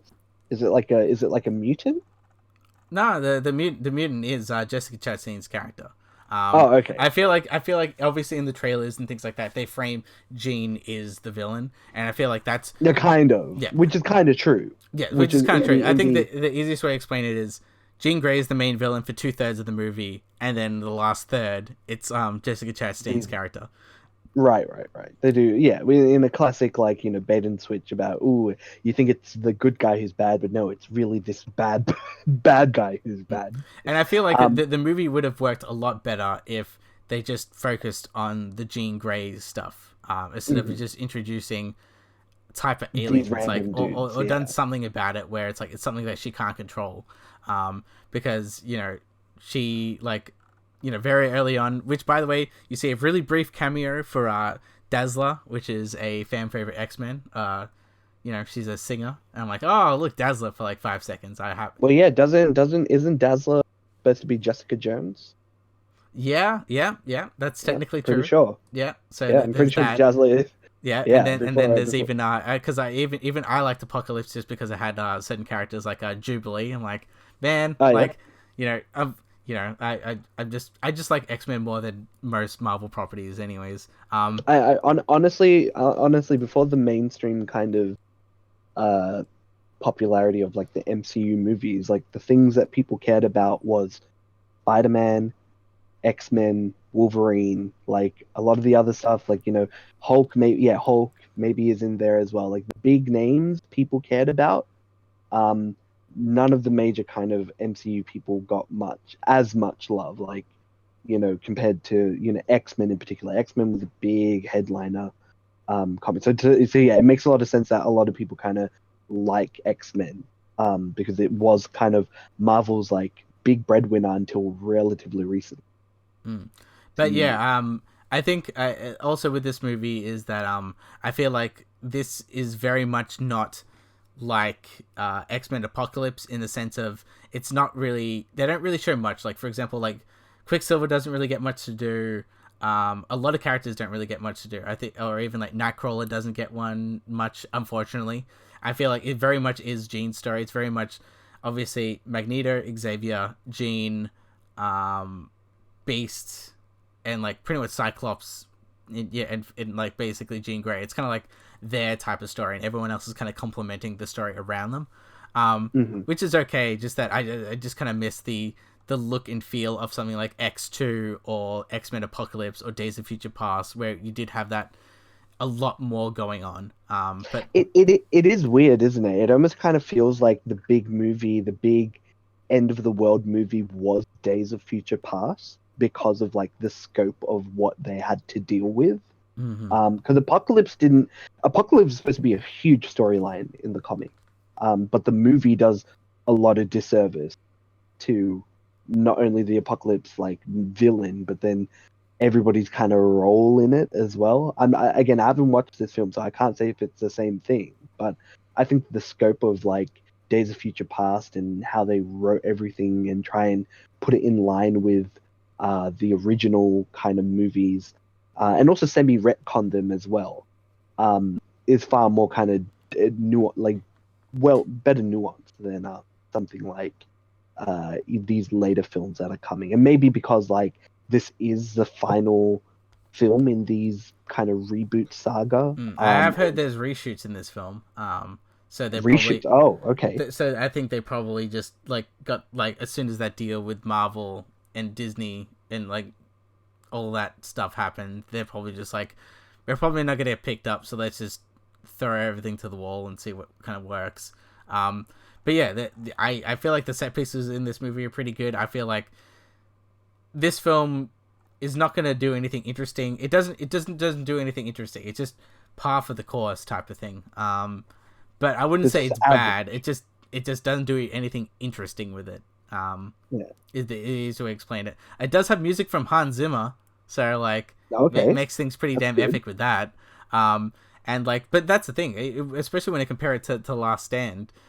Maybe it's just nostalgia, but I really did like the final climactic thing in The Last Stand. The final battle with that, because it's a lot more bigger. It's a lot more bigger in scale. I feel like this one's more of a smaller scale, which I don't mind. I feel like, but the difference is that like with The Last Stand, it did have this big climactic thing of like the cure for mutants.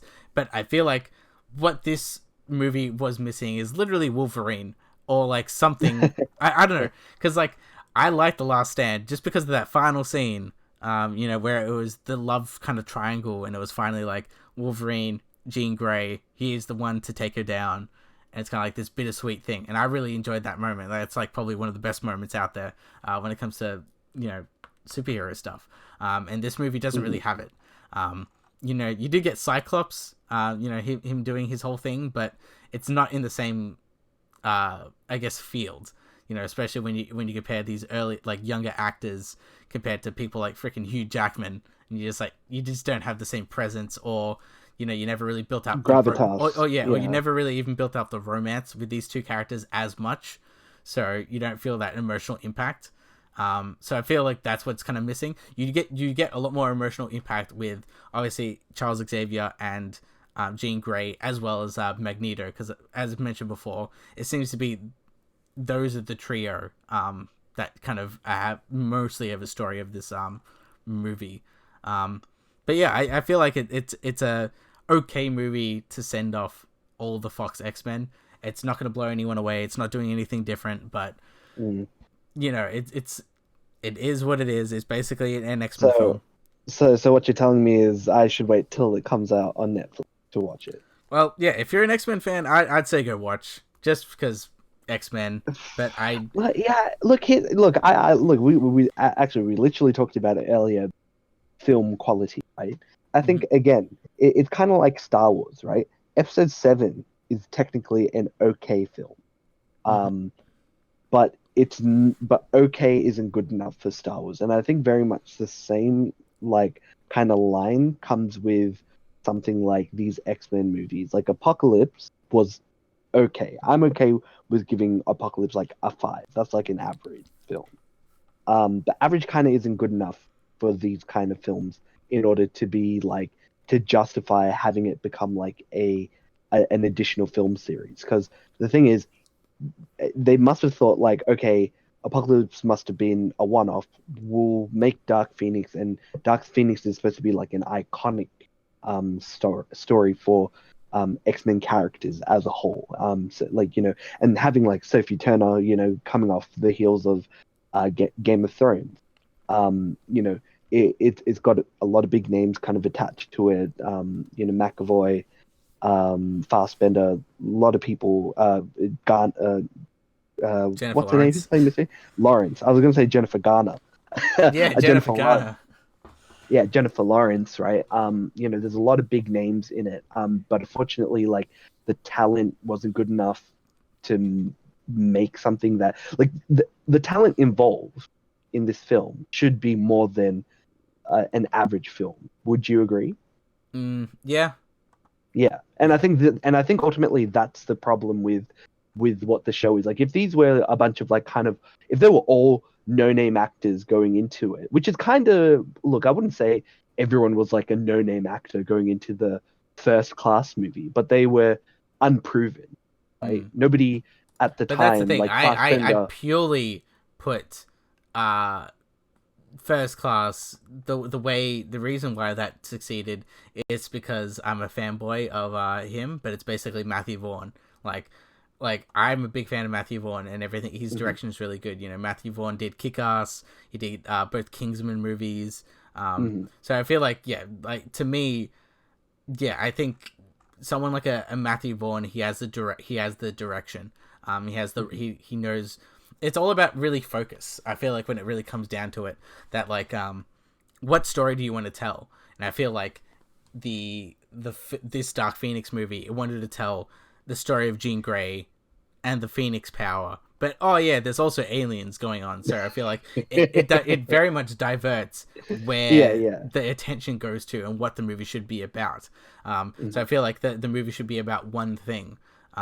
unless you can do two things really well. But most of the Well, time, I think you should just really focus on one thing, because like X-Men First Class was pretty much just it wasn't really so much about getting it was more about like forming the X-Men really, and hmm having these two competing factions, and it's yeah, and as how simple they develop. it's really as simple as that, where it's kill or do not kill.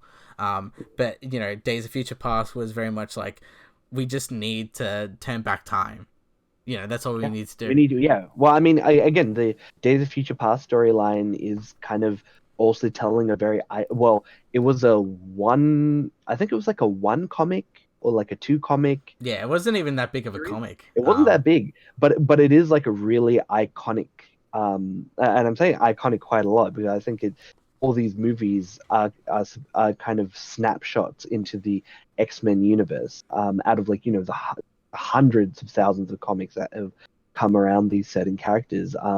You had like those giant robots that are specifically designed to kill mutants, and those things are still around within X-Men comics today, because they still pose a threat. That's how big they were, and how big of an impact they were because of that particular comic, and this particular movie adapts it, and it does it in a very an excellent way. Again, doing it doing it well is quite important, and I think I agree with you. But again, X-Men First Class and Days of Future Past do an excellent job at bringing the story, giving that snapshot to the audience, giving them like the meat that they need to chew on, and not feel dissatisfied, or that it's too much, or that there's a lot of filler, which is kind of what I'm kind of getting from which from Dark Phoenix. I Mm. guess again, when a movie is kind of okay, when it has like all these award-winning actors, yeah, it's more of a disappointment in my eye. It doesn't mean I'll give it like 3 because of it, but like 5 for this movie. It's not like I'm watching like Anaconda versus Crocodile 6. It's like if that got an average 5 out of 10 out of me, that's pretty good. Like, but yeah, I think I might have to wait till this movie comes out on Netflix or something. Mm. Yeah, like yeah, I feel like it's just a shame that it could have been more, if they just focused their intention on certain things. But everything else is great. Like, I like the set pieces that they have. The Hmm. acting is The also really fights are good. cool. Yeah, Yeah. yeah. It's just like, even obviously, Fassbender and McAvoy always do amazing jobs no matter what they're in, and they do Mhm. amazing things. So You know, I say good luck Disney trying to cast that for a third time. Like, I that was is gonna also say, really yeah, good. that's 100% what I was gonna say. Like it was kind of tough to kind of get like another pair to play like the iconic, battling side duo, like getting Fassbender and McAvoy to play Like McKellen Professor and X. yeah, Yeah, like yeah, McKellen and uh Patrick Stewart. Yeah. yeah, But Stewart. they're both sirs, by Yeah, the way. Like, they're top yeah, of their they are. game, Yes, they are best. Shakespearean. You know. But the thing is, like, yeah, like it'll be interesting to see how Disney kind of incorporates them going forward. Um, Especially since, like, there's a lot of rumors about how, like, maybe the Fantastic Four are gonna operate very much like I don't know how to really describe it, but more like an introductory movie. Like, they'll go and it won't really focus more on like their origins anymore. Like, oh yeah, in the typical way that Batman, oh, his parents got shot, oh, Spider-Man, Uncle Ben died. They're not going to do that anymore. They're gonna, and because Fantastic Four's been rebooted like twice. So this time around, like, I've heard, oh, okay, maybe they're gonna do this thing where the Fantastic Four are already created, but they're already going on their adventures around the galaxy, around the universe, around whatever, and they run into, the X-Men, or they'll run into like this and that, and that might all consolidate into like Phase 4 going forward with the Infinity Gauntlet snapping, and oh, there's all this cosmic radiation that happened from the snap, and there might be all this kind of retroactive things that they'll do, including like Tony Stark kind of snapping his fingers. One of his wishes or one of his desires could be, oh, I want like the Earth to be stronger, or like to survive like the future alien attack, or protect the Earth in some I want a future. What is it like? He wanted this big suit of armor or whatever. a big suit. Yeah, the armor around the Earth.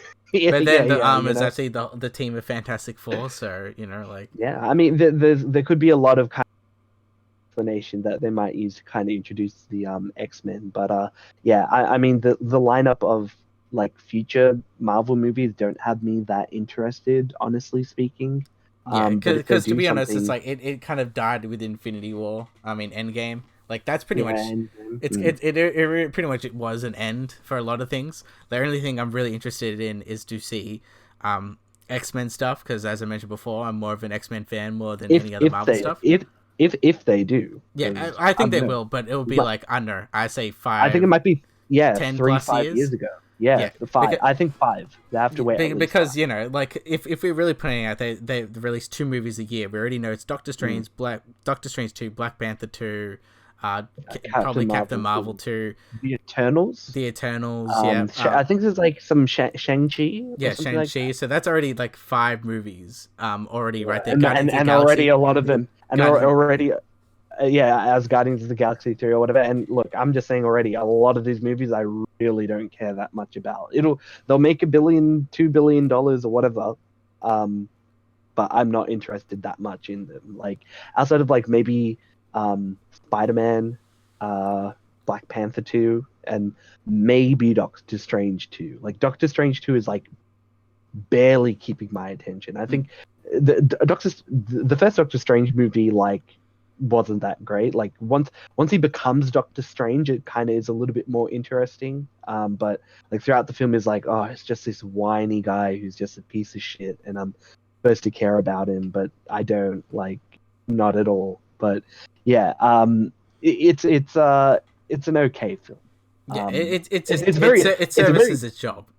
yeah, it's a very beautiful film. Don't get me wrong. It's a lot of the imagery and a lot of the SFX and VFX in it are excellent. It's one of the best in the Marvel series. Also has like one of the better like end game boss fights. Boss fights.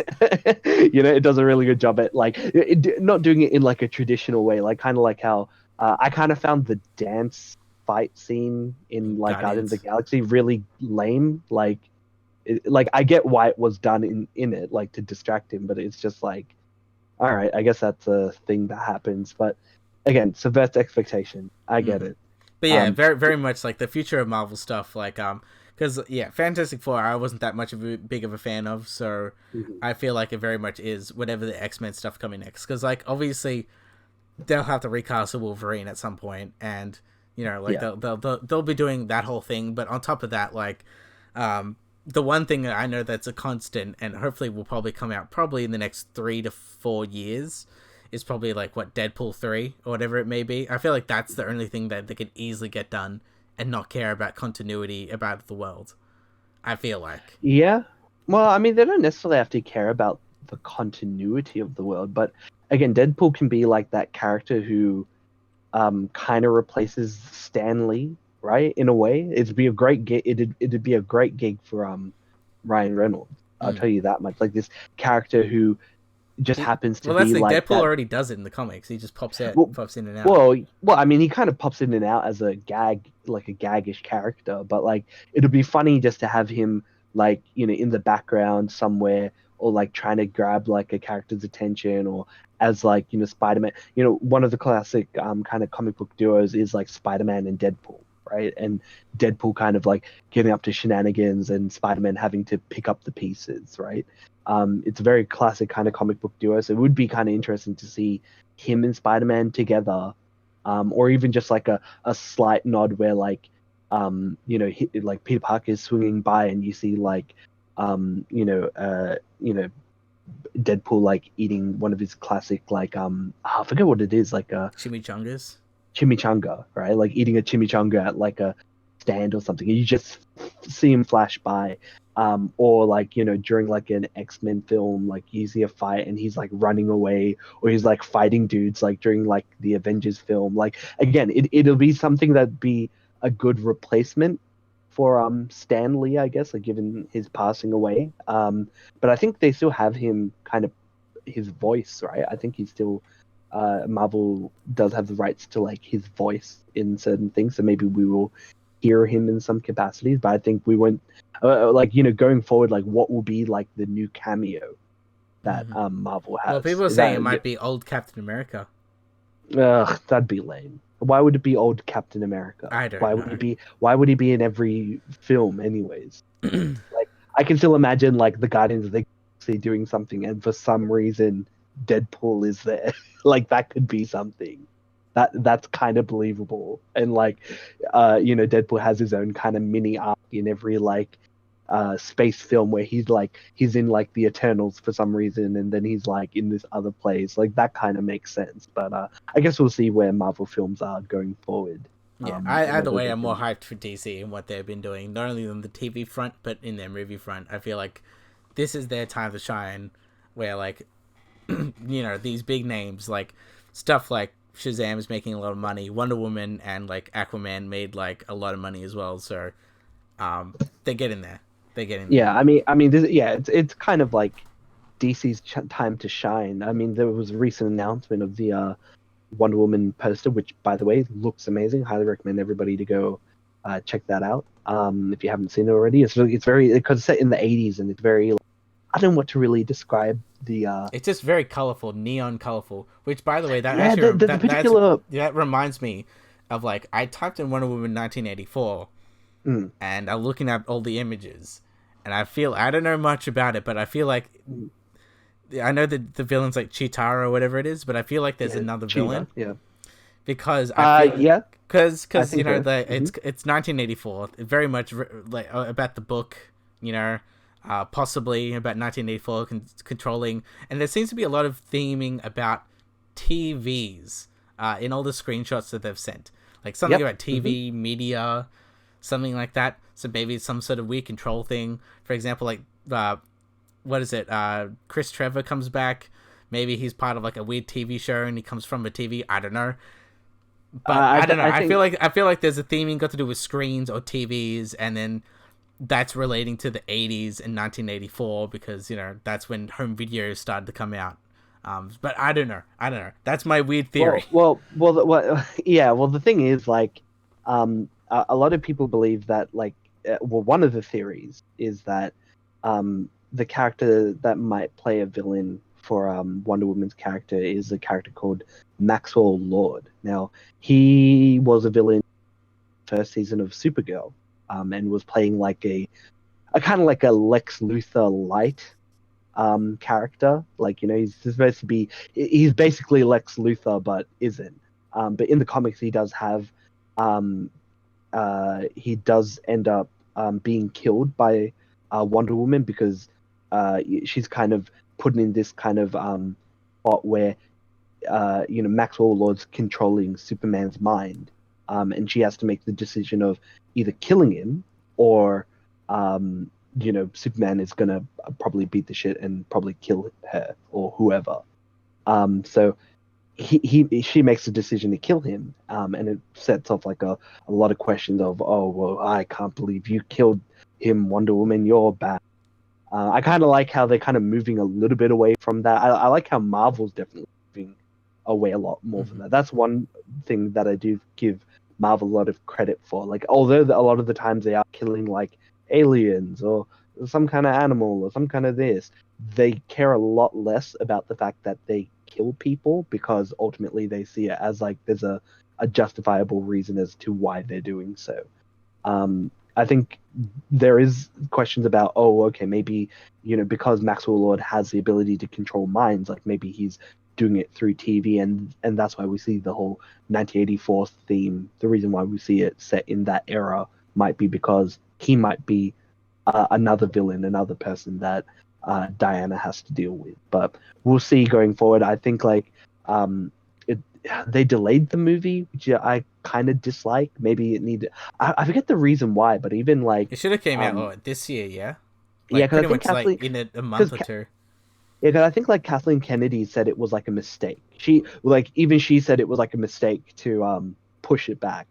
I'm not really too sure why they did, but I'm just sad that I don't get to see it earlier. But yeah, what can we do? It's DC's time to potentially capitalize, but we'll see if they actually can get their house together to do so. Again, big DC fan here, so who knows? Get your shit We'll see how together, they go. DC. But Exactly. yeah, that will be us for this week.